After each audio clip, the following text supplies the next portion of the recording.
ओम भ्रीम कपालिने नमः, ओम भ्रीम कुंडलिने नमः, ओम भ्रीम भीमाय नमः, ओम भ्रीम भैरवाय नमः। বিয়ের এখন ব্যাপারটা কিরকম হয়ে গেছে না তো, ওই ছবি তোলাটা হয়ে গেছে বিয়ের ব্যাপার। ওয়েডিংয়ের বিভিন্ন রকম পোজে ছবি উঠবে, ব্যাপারটা এইটাই জায়গায়। রিচুয়ালস কিন্তু নেই কোথাও। ওর আমাকে ভালো লাগে, আমার ওকে ভালো লাগে না। কেন লাগে না? কোনো রিজন আছে? নেই। ব্যাপারটা টোটালটি হচ্ছে ওই মস্তিষ্ক থেকে আসছে জিনিসটা। শাশুড়ি এবং বৌমা বা জামাই এবং শাশুড়ি সম্পর্ক ভালো থাকবে কি থাকবে না সেটাও জন্মছক থেকে বলা যায়।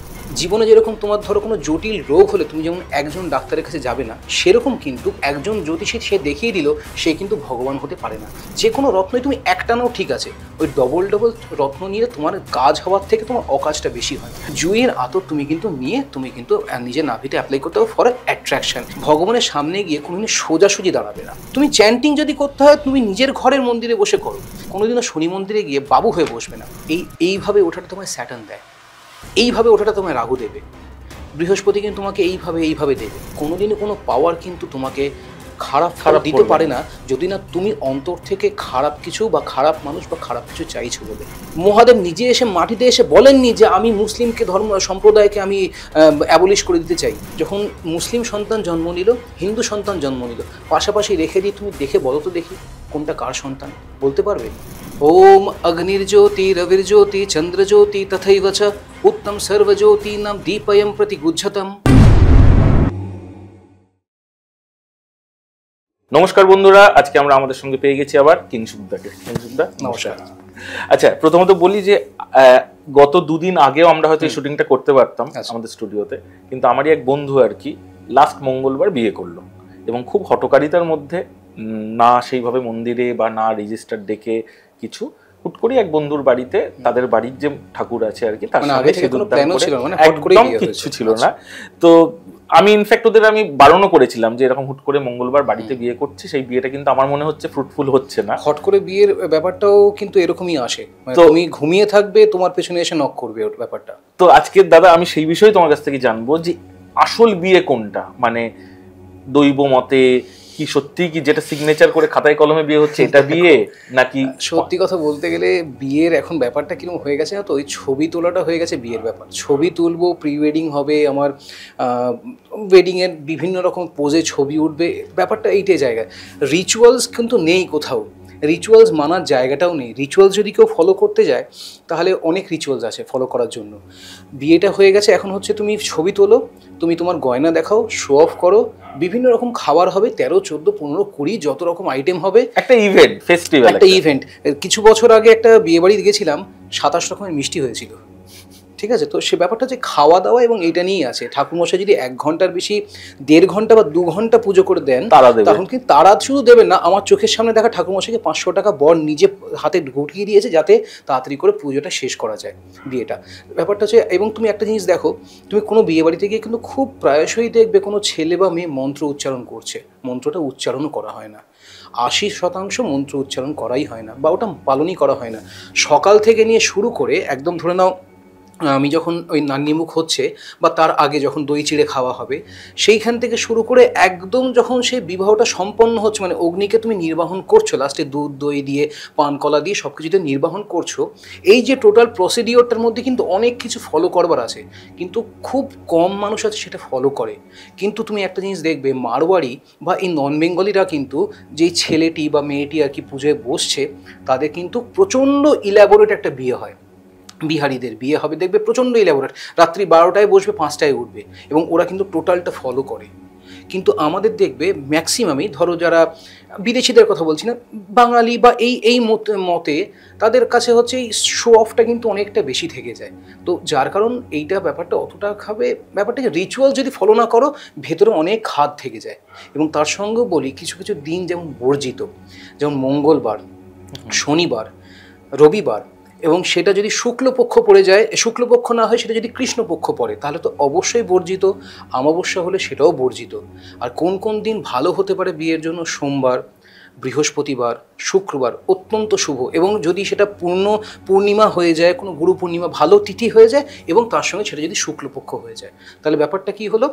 মঙ্গল, শনি, রবি এমনিতেই বর্জিত, প্লাস তার সঙ্গে হচ্ছে তোমার যদি সেটা যদি কৃষ্ণপক্ষ হয়ে যায় তাহলে একেবারেই বর্জিত, অমাবস্যা হলেও বর্জিত। এর সঙ্গে আরেকটা জিনিস আছে, কোন কোন মাস আমাদের জন্য বর্জিত। মল মাস কিন্তু এখন আমাদের প্রায় বলতে গেলে পঞ্জিকা থেকে প্রায় উঠেই গেছে অনেকটাই। অতিরিক্ত বিয়ে হয়, আমরা অতিরিক্ত বিয়ে বলে শুনতাম না ছোটোবেলায় যখন থাকতাম বা বিয়ে বাড়ির ব্যাপারটা আসতো, অতিরিক্ত বিয়ে বলে ছিল না। বিয়ে মানে বিয়ে, ওই November December January February March বিয়ে হলো, তারপরে একটা মাস মল মাস বন্ধ থাকলো, তারপরে আবার শুরু হলো, মধ্যিখানে আবার ওই সেপ্টেম্বর অনওয়ার্ডস থেকে কিছু মাস বন্ধ থাকলো, আবার নভেম্বর থেকে শুরু হলো। এখন অক্টোবরে পুজোর সময় তো বিয়ে হচ্ছে, নানান রকম সময় বিয়ে হচ্ছে। তো বিয়ের এখন আর ব্যাপারটা নেই, শুধু একটা ওই তিথি দেখে ঠাকুমশাই দেখলো যে মাহেন্দ্র যোগ অমৃত যোগ হ্যান ত্যান দেখে দিয়ে পুজোটা করে দিল। ব্যাপারটা হচ্ছে পয়সাটাতে এখন সব মানে রাজত্ব করছে, আর কিছুই হচ্ছে না। এবার জিনিসটা বলি, আমরা কি জানি যে বিয়ে যেই মাসে হয়ে মানে তোমার যে জন্ম যে মাসে, সেই মাসে তুমি বিয়ে করবে না বলা হয়, কিন্তু তার সঙ্গে একটা জিনিস আছে, বিয়ে সেই মাস, তার আগের মাস এবং তার পরের মাস, টোটালি 3টে মাস কিন্তু বর্জন। যেমন ধরো একটা মানুষ জন্মেছে হচ্ছে, জাতক জন্মেছে হচ্ছে ডিসেম্বর মাসে, আর জাতিকা জন্মেছে হচ্ছে ফেব্রুয়ারি মাসে, ঠিক আছে? তাহলে তার কাছে বর্জন কোথায় হয়ে গেল? November December January February March, এই টোটাল 5টা মাসই তার কাছে বর্জন। এবার তুমি যদি মানো তো ভালো, না মানো তো কোনো ব্যাপারই নেই, না মানার জায়গাতেই তো চলে এসছে সব কিছু। যে মাঙ্গলিক দেখবো না, দ্যাট মাঙ্গলিক নিকুচি করেছে, অনেক মানেই না ব্যাপারটা, কিন্তু অবধারিত কিন্তু এটা কিন্তু হয়। এই কিছু মাস আগের কথাই বলি, আমার ভাই আমার অনেক থেকেই ছোট, তার এক বন্ধু কাকদ্বীপে থাকেন। তো হঠাৎ করে আমি জানতে পারলাম যে ছেলেটির এরকম হয়েছে। পরে যখন তারা তারা যখন বিচার করেছে, তখন দেখছে যে মেয়েটি মাঙ্গলিক ছিল। তাহলে ব্যাপারটা কী হলো? ছেলেটি নন মাঙ্গলিক, মেয়েটি মাঙ্গলিক, ছেলেটি মারা গেল 3 দিনের মাথায়, ছেলেটি মারা গেল, অ্যাপোলোতে ভর্তি ছিল। তো ব্যাপারটা হচ্ছে মানা না মানাটা তোমার হাতে। মাঙ্গলিক কি কাটানো সম্ভব? দেখো ব্যাপারটা কি, এটা তো এক ধরনের এমন একটা নিয়ে জন্মেছো। এবার কোথাও না কোথাও জানো তো তোমার মন্ত্র কাজ করে, কিন্তু ওই যে তোমার প্রথম দিন বলছেন, তোমার যদি পাটা ধরো তোমার অ্যাক্সিডেন্টে মৃত্যু আছে, সেইটাকে পা কাটা অবধি আমি আটকাতে পারবো, মানে টোটালটা আটকাতে পারবো না, কিছু না কিছু তোমার থাকবেই। হয়তো ধরো আমি তোমার মৃত্যুটা আটকে দিলাম, কিন্তু এরকম নয় যে তোমার সাংসারিক হয়তো অসুখী, কোথাও হয়তো ঝগড়াঝাটি লেগে গেল, মারপিট অবধি হয়ে যেতে পারে মাঙ্গলিকের জন্য। তো এই ব্যাপারটা হচ্ছে আমি ওই মৃত্যুটা হয়তো আটকে দিলাম, কিন্তু বাদ বাকি যে সিকোয়েন্সগুলো সেগুলো তো অতটা আটকানো যায় না। কিন্তু তার জন্য ওই ওয়েলবিংয়ের জন্য তোমাকে সেই কাজটা করতে হবে, তোমাকে একটু ওই বিচারটা অবশ্যই করে করাটা উচিত, ওই বিচার করা উচিত। প্লাস তোমার ম্যারেজের আগে যে যে ধরনের টেস্ট হয় অবশ্যই সেগুলো করে করা উচিত। মানুষ করে না সেটা আলাদা কথা, কিন্তু করাটা উচিত। কিন্তু প্রেম তো অন্ধ, মানে প্রেমের তো কোনো সীমা পরিসীমাই নেই। আমার ওকে ভালো লাগে, এইখানেও তো সেই আমার ব্যাপারটাই, আমার ওকে ভালো লাগে তাই আমাকে ডাকছি। আমি একটা কালো মেয়েকে দেখলাম, না কালো মেয়ে না, তার মানে ব্যাপারটা আমার অন্তর থেকে জিনিসটা যে না কালো মেয়ে আমার পছন্দ নয়, কিন্তু মেয়েটি যদি আমাকে অন্তর দিয়ে ভালোবাসে, আমার কিন্তু তাকে সেই জিনিসটা কিন্তু দেওয়া উচিত। কিন্তু আমরা কেন করি না? কারণ ওই যে আমার আমার আমার আর আমার মা আমার বাবা, কেন পরের মা পরের বাবা মা বা আমার নয়, বা আমি তাকে সেইভাবে কেন দেখতে পারছি না? কারণ ওটা আমার, আমি ছোটবেলা থেকে তাকে নিয়ে জন্মেছি, তাকে আঁকড়ে ধরেছি। ব্যাপারটা যে আমার জায়গাটাই হচ্ছে এই চাহিদাটাই তো ভেতর থেকে আমার আসছে, আর তো অন্য কিছু আসছে না। আমার ফোন, আমার গাড়ি, আমার বাড়ি, ফোনটা চাইছিস নে না, 2 দিনের জন্য নে, দিতে পারবো না। ব্যাপারটা হচ্ছে এই জায়গাতে যেখানে আমার আটকে আছে, তার বাইরে কিছুই হবে না। ওর আমাকে ভালো লাগে, আমার ওকে ভালো লাগে না, কেন লাগে না? কোনো রিজন আছে? নেই। ব্যাপারটা টোটালটি হচ্ছে ওই মস্তিষ্ক থেকে আসছে জিনিসটা। ওই যে তোমার প্রথম দিন বলেছিলাম যে আমাদের মাইন্ড কন্ট্রোল করছে হচ্ছে চন্দ্র, এবং চন্দ্র হচ্ছে এমন একটা গ্রহ যেটা কিন্তু ওই প্রতি 2.5 দিন অন্তর অন্তর প্রতি কটা রাশির মধ্যে দৌড়ে দৌড়ে বেড়াচ্ছে। তুমি আজকে তোমার মনে হবে প্রচণ্ড গ্লুমি, কালকে মনে হবে খুব ভালো আছি, টোটালটাই হচ্ছে চন্দ্র। আমার আজকে মনে হচ্ছে এটা খাই, কালকে মনে হচ্ছে ওটা খাই, টোটালটাই চন্দ্র তোমাকে নির্ধারণ। তাই তোমার মাইন্ড কিন্তু কন্ট্রোলড বাই ইয়োর চন্দ্র। পুরো এই যে মুড সুইং ব্যাপারটা, এটা পুরোটাই চন্দ্রের জন্যই।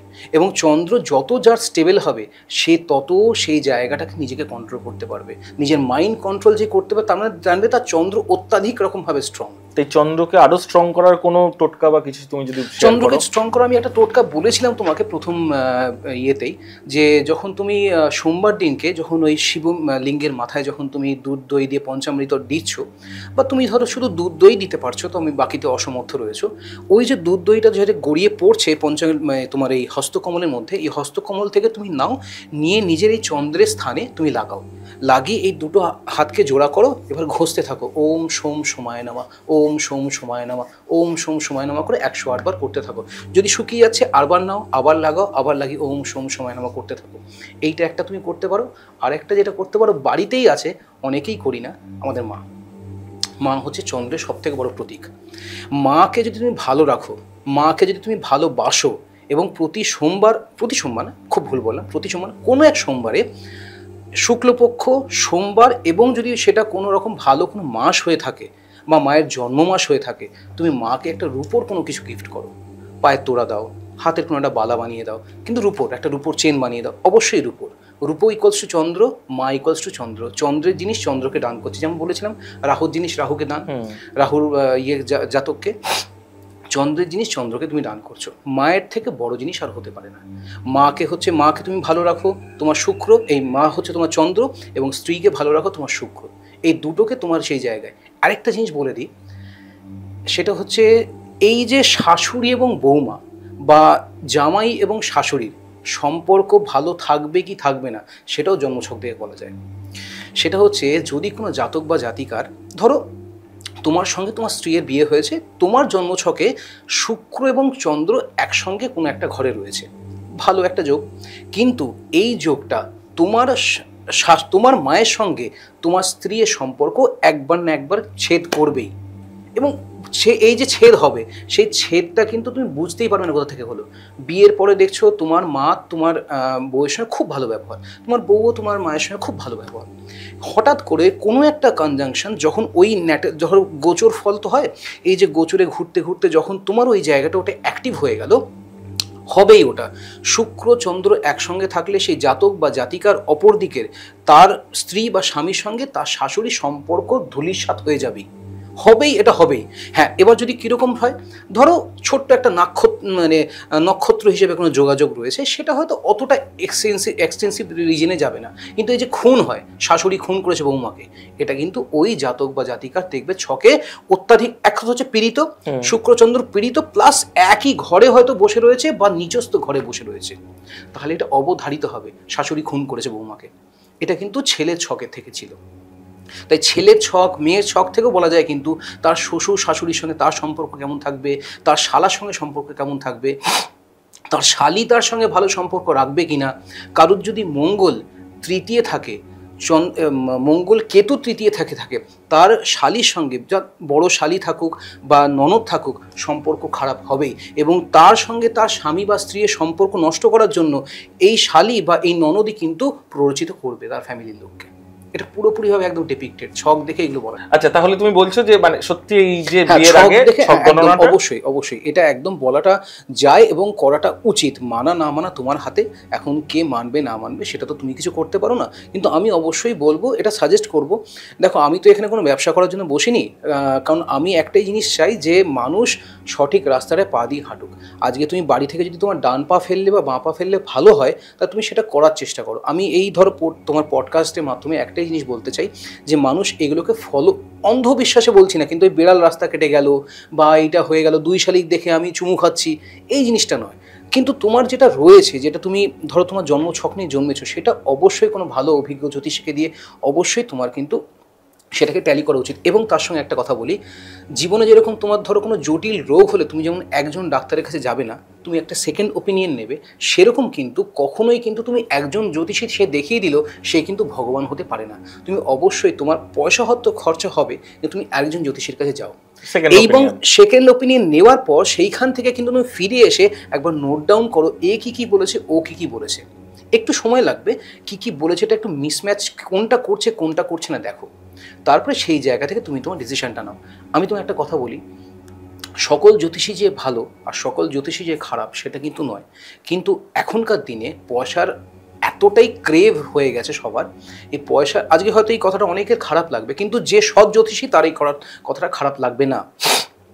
চুনি এমন মানুষকেও প্রেসক্রাইব করা হয় যেই মানুষের দেখতে পাচ্ছি কিন্তু ওই চুনিটা প্রেসক্রাইব করলে তার কিন্তু সম্পর্কের অবনতি হবে, সে হয়তো লাইফে দাঁড়িয়ে যাবে, তার হয়তো ফোকাস হয়ে যাবে, সে হয়তো লাইফে এগিয়ে যেতে পারে, তার সম্পর্ক অবনতি হয়ে যাবে, কিন্তু তবুও তাকে কিন্তু 1 নয় 2টো চুনি তাকে কিন্তু প্রেসক্রাইব করা হয়ে থাকে, এবং তাকে ওই ডবল চুনি বলো, যে কোনো রত্নই তুমি একটা নাও ঠিক আছে, ওই ডবল রত্ন নিয়ে তোমার কাজ হওয়ার থেকে তোমার অকাজটা বেশি হয়। হ্যাঁ, এই ক্ষেত্রে বলি, মানে ধরে রাখো আমি অনেক ক্ষেত্রেই দেখেছি কারোর হয়তো এটা লাগবে 10 রতি।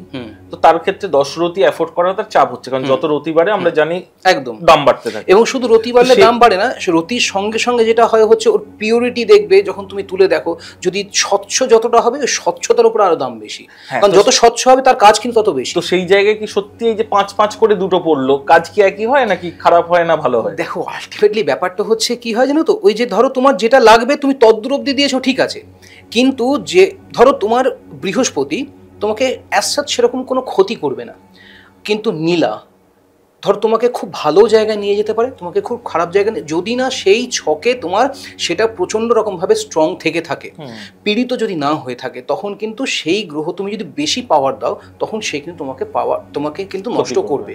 তোমার ধরো 10 দরকার, তুমি 5-5 নিচ্ছ ঠিক আছে, কিন্তু তোমার ধরো ওটা দরকারই আছে হয়তো 5, তুমি তো ওটাকে পাওয়ার আপ করছো, দুবার রত্ন নিয়ে নিচ্ছ, তখন কিন্তু ওটা তোমার সেই কাজটা করবে না, তখন কিন্তু তোমার অ্যান্টি হয়ে যেতে পারে। কারণ তুমি যদি ধরো ওষুধ, ধরো তোমার ঘুমের ওষুধ খাওয়ার উচিত হচ্ছে 5 mg, তুমি খাচ্ছ হচ্ছে 15 mg, যেমন তোমার ওটা অ্যান্টি হয়ে যাবে, সেরকম এই ব্যাপারটাও তাই। আচ্ছা, আর এবার তুমি বলো কিছু টোটকা নিয়ে। টোটকা নিয়ে তাহলে এবার বলি যে সম্পর্ক নিয়ে তো অনেকদিন অনেক কিছু হয়েছে, সম্পর্কের একটা টোটকা দেবো যেটা ফলো করতে হবে এবং এটা কিন্তু প্রতিনিয়ত করতে হবে।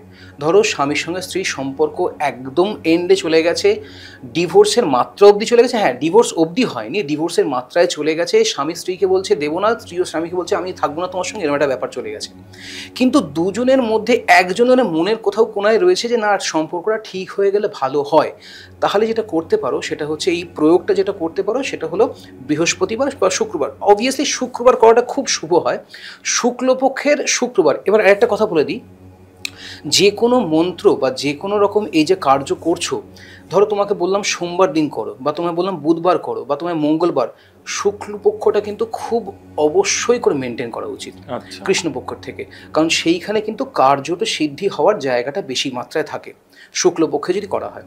তো এই মন্ত্রটা হচ্ছে শুধুমাত্র, বা এই টোটকাটা হচ্ছে শুধুমাত্র এই সম্পর্কটা যাতে তলানিতে চলে গেছে সেইখান থেকে ঠিক করার জন্য। তুমি যেটা করতে পারো, একটা ছোট সাদা কাগজ নিলে, একটা লাল পেন নিলে, এবার আমি তোমাকে একটা ডিজিট বলছি, এই ডিজিটটা তুমি পরপর লিখলে, লেখার পর যেটা করতে হবে এই ডিজিটটা তোমায় 3 বার বলতে হবে, এই ডিজিটটা তুমি 3 বার বলবে, তার সঙ্গে তোমার যে প্রিয়জন আছে তার নাম 3 বার নিলে, এবং যদি কোনো পাসপোর্ট ছবি থাকে তাহলে সেটা সঙ্গে সামনে রাখলে। এবার তোমাকে কি করতে হবে আমি বলে দিচ্ছি, 7736685647 এইটা হচ্ছে টোটাল নাম্বারটা। এই নাম্বারটা একটা সাদা কাগজে, ছোট্ট একটা সাদা কাগজের মধ্যে লিখে নিলে, লেখার পর এই নাম্বারটাকে তুমি 3 বার বলছো, আমি টোটালটাকে বলে দিচ্ছি 7736685647 এটাকে 3 বার বলবে। তোমার প্রিয়জনের নাম ধরো রিতা, রিতার নাম 3 বার নিলে, একটা ছোট ফটো থাকলো সেই ফটোটা ও সামনে রেখে এই নামটা 3 বার নিলে, আবার 7736685647 3 বার, রিতার নাম 3 বার, আবার 7736685647 3 বার, আবার রিতার নাম 3 বার। তাহলে টোটাল প্রসিডিওরটা হলো কত, 3 আর 3 আর 3 3 3, তার মানে টোটালটা এইটা হলো তোমার টোটাল মন্ত্রটা। কিন্তু এইটা ততদিন অবধি করতে হবে যতদিন ওই রিতা তোমার বাড়িতে না ফিরে আসছে, এবং তোমাকে এটা নিষ্ঠার সঙ্গে করে যেতে হবে। এবং কখন কখন করবে, স্নান করে উঠে সকালে একবার, দুপুরে একবার, এবং সন্ধে তোমার যখন সূর্যাস্ত হওয়ার আগে। যে কোনো মন্ত্রই, এই ধরনের মন্ত্র, সম্পর্ক স্থাপনের মন্ত্র বা এই ধরনের আতরের প্রয়োগ বা কিছু, তোমাকে কিন্তু ওই সন্ধ্যের তোমার সূর্যাস্তের পর করলে হবে না। যা করতে হবে, বিশেষ করে আতরটা কিন্তু সন্ধ্যে সূর্যাস্তের পর করলে হবেই না তোমার, এইটা করলে। এইটা একটা জিনিস, এটা কিন্তু অনেকটা রকমভাবে কাজ দেয়, এটা করলেও করা যেতেই পারে। আরেকটা জিনিস যেটা করতে পারো সেটা হচ্ছে যে আমাদের নাভি কিন্তু আমাদের অনেক রকমের সম্পর্ক বা আমাদের ওয়েলবিংয়ের সঙ্গে কিন্তু নাভি অ্যাসোসিয়েটেড। নাভিতে আমরা কি কি প্রয়োগ করতে পারি বা কিভাবে প্রয়োগ করতে পারি সেটা কিন্তু যদি ছোট করে বলি, তাহলে কিন্তু নাভির এই প্রয়োগটা কিন্তু আমাদের অনেক রকম ওয়েলবিংয়ের দিকে কাজ দেয়। প্লিজ বলো।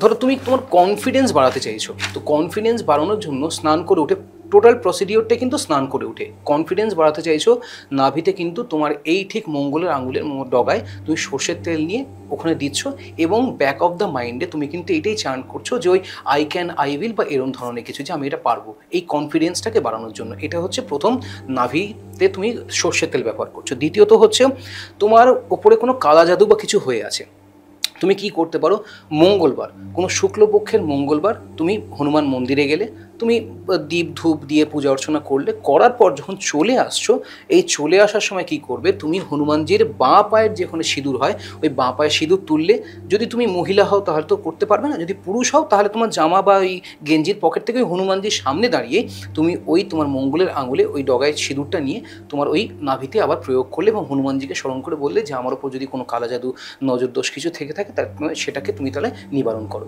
মহিলা হয়ে থাকলে ওইখান থেকে ওই সিঁদুর কাগজে করে বাড়িতে নিয়ে চলে এলো এবং সেটা ওই প্রতিদিন সে ইউজ করতে পারে পরের মঙ্গলবার অবধি, আবার পরের মঙ্গলবার গেল সে এখান থেকে আবার নিয়ে এসে আবার সেটা প্রয়োগ করতে পারে। এইটাই গেল হচ্ছে মঙ্গলবারের প্রয়োগ। আরেকটা কি, তুমি ধরো তোমার অ্যাবান্ডেন্স চাইছো বা তোমার প্রতিপত্তি চাইছো, গোলাপ আবার এখানে কিন্তু সেই শুক্র এবং গোলাপের আতর কিন্তু তুমি তোমার সম্পর্ক স্থাপনের জন্য যেমন ইউজ করছো, তেমনি তোমার মানি অ্যাট্রাকশন বলো বা তোমার ওয়েলবিংয়ের জন্য কিন্তু তুমি প্রতিনিয়ত সকাল দুপুর এবং ওই বিকেলে তোমার কিন্তু এই নাভিতে কিন্তু ওই গোলাপের আতর কিন্তু অবশ্যই করে, যেহেতু এটা নাভি, আবারও বলছি আতর যেটা ইউজ করবে সেটা যেন ভালো কালেকশনের, ভালো কোয়ালিটির, ওই যেমন ধরো মানে যে কোনো দোকান থেকে কিনে নিলাম ওরম আতর না হয়, কারণ নাভিটা তো প্রচণ্ড একটা সেন্সিটিভ জায়গা, এটাতে কিন্তু অনেক অন্যরকম কাজও হতে পারে। তাই অবশ্যই করে ওই গোলাপের আতরটা যেন একটু ভালো হয়, সুগন্ধি হয়, সেটা তুমি ব্যবহার করতে পারো। আরেকটা কি, এটা হচ্ছে আকর্ষণের জন্য। আকর্ষণ বলতে তুমি ধরো নিজেকে অ্যাট্রাকটিভ করতে চাইছো, তাহলে কি করতে পারো, তুমি জুঁই বা হিন্দিতে বলে মোগরা বলে, তো জুঁই বা মোগরার বা যে কোনো রকম খুব ভালো সুগন্ধি কোনো আতর ইউজ করতে, বিশেষ করে জুঁই হলে খুব ভালো হয়। জুঁইয়ের আতর তুমি কিন্তু নিয়ে তুমি কিন্তু নিজের নাভিতে অ্যাপ্লাই করতে হবে ফর অ্যাট্রাকশন। এই অ্যাট্রাকশনটা সব দিকে, এই অ্যাট্রাকশনটা হচ্ছে তোমার মানি অ্যাট্রাকশন বলো বা তুমি লোকজনের সম্মুখে তুমি অ্যাট্রাকশন বলো, এটা কিন্তু করতে পারো। তো এই কটা তুমি উপচার যদি করতে পারো তাহলে কিন্তু এটা এই অ্যাট্রাকশন বা তোমার এই কালা জাদু এখান থেকে কিন্তু দোষ কিন্তু হাঁটে। এবার এর সঙ্গে একটা কথা বলি, সেটা হচ্ছে যে মন্দিরে যখন আমরা যাই অনেকেই কিন্তু অনেক কিছু ভুল প্রয়োগ করে থাকি। তো মন্দিরে ঢোকার কিছু বেরোনোর সময় কিছু প্রয়োগ আছে, যেমন ঢোকার সময় যদি আমরা ঘন্টা বাজাবো, বেরোনোর সময় কিন্তু ঘন্টা বাজাবো না। কেন? তার পেছনে রিজনটা হচ্ছে, ঢুকে যখন ঘন্টাটা বাজাচ্ছি আমার শরীরে যদি কোনো নেগেটিভিটি থাকে, এই ঘন্টা, শাঁখ, এই যে কাঁসা, এইগুলো কিন্তু এইগুলোকে দূর করে। যখন আমি বাইরে আসছি, আমি তো ওখানে ঢুকেছি, আমি ওখান থেকে আশিস নিয়ে বেরিয়ে আসছি, আমি আর বাজাবো না। তাহলে কি হয়, ওটা ওই জিনিসটাকে আবার ওই এফেক্টটাকে কাটিয়ে দেয়। এবং তুমি ঢুকছো যেরকম সোজা হয়ে, বেরোবেও কিন্তু সোজা হয়ে, ঠাকুর ভগবানের দিকে পিঠ দেখিয়ে বেরোবে না। এটা কিন্তু অবশ্যই, যতক্ষণ না তোমার ওই চোখাচোখির একদম ডিস্টেন্সটা রয়েছে ততক্ষণ অবধি তুমি চেষ্টা করবে কি ওইভাবেই ব্যাক অফ করে আসা, তারপরে তুমি আস্তে করে সাইডে করে ব্যাক অফ করে গেলে। এটা ভগবানের সামনে গিয়ে কোনোদিন সোজাসুজি দাঁড়াবে না। ভগবানের দেখবে একটা অ্যাঙ্গুলার একটা দৃষ্টি হয়, মানে তোমার এইভাবে ডাইভার্জ করে। তুমি চেষ্টা করবে সবসময় কি ওই যে সামনের যে ভিউটা পেছনের লোকটার জন্য ব্লক না করা, এবং তুমি সবসময় একটু সাইডে তেরছা হয়ে দাঁড়াবে প্রথমত। দ্বিতীয়ত, মন্দিরে যখন গিয়ে পুজো করছো, কারণটা কি এগুলো যে আমাদের ঐশ্বরিক যখন কোনো দৃষ্টি থাকে সেটা যায় হচ্ছে এইভাবে ডাইভার্জ করে জিনিসটাকে। তো এই যখন ডাইভার্জেন্সটা যাচ্ছে, আমি যদি সামনে যাই, এক তো হচ্ছে পেছনের লোককে ব্লক করছি, দ্বিতীয়ত হচ্ছে ঈশ্বরের সামনে তুমি দাঁড়ানো মাঝে তুমি তোমার প্রতিপত্তি বোঝাচ্ছে আমি তোমার থেকে শ্রেষ্ঠ বা এটা আমি দাঁড়িয়ে রয়েছি, আমি সরবো না বা এরকম একটা ব্যাপারটা। তো তুমি সবসময় যদি নিজেকে নতমস্তক হয়ে একটু সাইডে দাঁড়াতে পারো, তাহলে তুমি এই যে ডাইভার্জেন্সের যে তোমার অ্যাঙ্গুলার যে জায়গাটা, সেটা কিন্তু তুমি ভালোভাবে পাবে। এইটা তোমার আশিস বলো বা যাই বলো, যে দৃষ্টিটা বলো সেটা পাবে, এবং তুমি পেছনের লোককে দেখার দর্শন করে দেওয়ারও কিন্তু তুমি চেষ্টা করবে। এটা গেল এক। দ্বিতীয়ত হচ্ছে, তুমি যখন মানে দর্শন করা হয়ে যাচ্ছে, দর্শন করার পর কিন্তু তুমি দেখবে অনেকেই কী করি, আমরা ঠাকুরের সামনে দাঁড়িয়ে চোখ বন্ধ করে কী করি, যখন তুমি মন্দিরে চলে গেছো, যখন অনেক লোকের সম্মুখে আছো, তখন তো প্রচুর কোলাহল, তুমি চেষ্টা করো যতটা পারো আই কন্ট্যাক্ট করার। আচ্ছা, তখন ওই চোখ বুজে চ্যান্টিং করে লাভ, যতটা পারো আই কন্ট্যাক্ট করা। তুমি চ্যান্টিং যদি করতে হয় তুমি নিজের ঘরের মন্দিরে বসে করো, কিন্তু যখন তুমি ওইখানে পৌঁছে গেছো, তোমার সামনে যখন রয়েছে সেখানে একটা যখন পাওয়ার রয়েছে, তুমি পাওয়ারকে যতটা পারো আই কন্ট্যাক্ট করো। এটা যেমন তুমি অন্য ভগবানের জন্য আই কন্ট্যাক্ট করতে পারো, তুমি কিন্তু শনিদেবের জন্য কোনোদিন আই কন্ট্যাক্ট করবে না। শনিদেবের মন্দিরে গিয়ে পুজো করার বা তোমার এই করার অনেকগুলো তোমার রয়েছে, প্রক্রিয়া রয়েছে। শনিদেবকে এক হচ্ছে তুমি কোনোদিন আই কন্ট্যাক্ট করবে না, দ্বিতীয়ত হাত জোর করে সামনে দাঁড়িয়ে পুজো করার চেষ্টা করবে না, সাইডে করো এবং হাতকে পেছনে বেঁধে নাও, মানে দুটো হাতকে পেছনে লক করে নাও, নিজের মাথা নিচু করে দাও, আই কন্ট্যাক্ট না করে পায়ের দিকে তাকাও, পায়ের দিকে তাকিয়ে নিজের মনের ইচ্ছা দাও, ঠিক আছে? এবং তার সঙ্গে কি করো, কোনোদিনও শনি মন্দিরে গিয়ে বাবু হয়ে বসবে না, বজ্রাসনে একদম নতমস্তক হয়ে বসার চেষ্টা করবে, যেরকমভাবে তুমি you are just like a slave. তুমি স্লেভ ঠিক যেরকমভাবে বসে, ঠিক সেইভাবে স্লেভের মতো বসে তুমি বলো যে শনিদেব আপনি আমাকে এই জায়গা থেকে উদ্ধার করুন। কোনোদিনও শনিদেবের সামনে গিয়ে নিজের ঔদ্ধত্য দেখানোর চেষ্টা করবে না, আর যাই করো নাও না কেন। কারণ যদি শনি কোনোদিন তোমায় দেয়, আমি তোমায় লিখে দিতে পারি যে তোমাকে সেই জায়গা থেকে কেউ নামাতে পারবে না। আর শনি কারে, তোমার কারুর ক্ষমতা নেই সেই জায়গায় তোমাকে ঘুরিয়ে নিয়ে আসবে। হ্যাঁ, তবে অনেকেই সেটা মানে যে মহাদেবের এই আশীষ যদি থাকে তাহলে হবে, কিন্তু যে কোনো, আমি বলবো যে কোনো ঈশ্বরের সামনে তোমার কোনো ঔদ্ধত্য দেখানোর দরকার নেই। তুমি নতমস্তক থাকো, তুমি নতমস্তক যত থাকবে তুমি কিন্তু জীবনে অত উঠতে পারবে। এবং শনির কোনো যদি জাতক বা জাতিকা হয়, তার কিন্তু কোনোদিনও এই ধরনের ধরো ফাটকা, এই ধরো ড্রিঙ্কিং, এক্সেসিভ একটা তোমার বাজে একটা লাইফস্টাইল, এক্সেসিভ তোমার সেক্সুয়াল রিলেশনশিপ, এইগুলো কিন্তু স্যাটার্ন কোনোদিনও তোমাকে ওই জায়গা থেকে দেবে না। দিয়ে যদি দেয় আর তুমি যদি করে যদি নাও, 7.5-তে শনির মহাদশায় শনি যখন তোমার বাজের স্থানে ওই আসবে, তোমাকে কিন্তু সেই জায়গা তোমার ঘন্টাটা একদম নাড়িয়ে বুঝিয়ে দেবে যে সে কী। 7.5 যদি একটা মানুষের জীবনে যতটা ভালো হতে পারে, একটা মানুষের জীবনে কিন্তু ততটা খারাপ হতে পারে। যদি যেই মানুষটা যেই জিনিসটাকে ভ্যালু দেয়নি, আমি তোমায় লিখে দিতে পারি 7.5-তে সেই মানুষের সেই জিনিসটা থাকবে না। তুমি তোমার স্ত্রীকে ভ্যালু দাওনি, তোমার 7.5-তে যদি কোনো বাজে গ্রহ হয়ে থাকে ওই 3টে ঘরের মধ্যে, তোমার রাশির আগে এবং পরে, তোমাকে কিন্তু নাড়িয়ে উঠিয়ে বসিয়ে দেবে। তোমাকে কিন্তু ঘর থেকে বার করে শুধু দেবে না, তোমাকে রাস্তায় বসিয়ে দিতে পারে।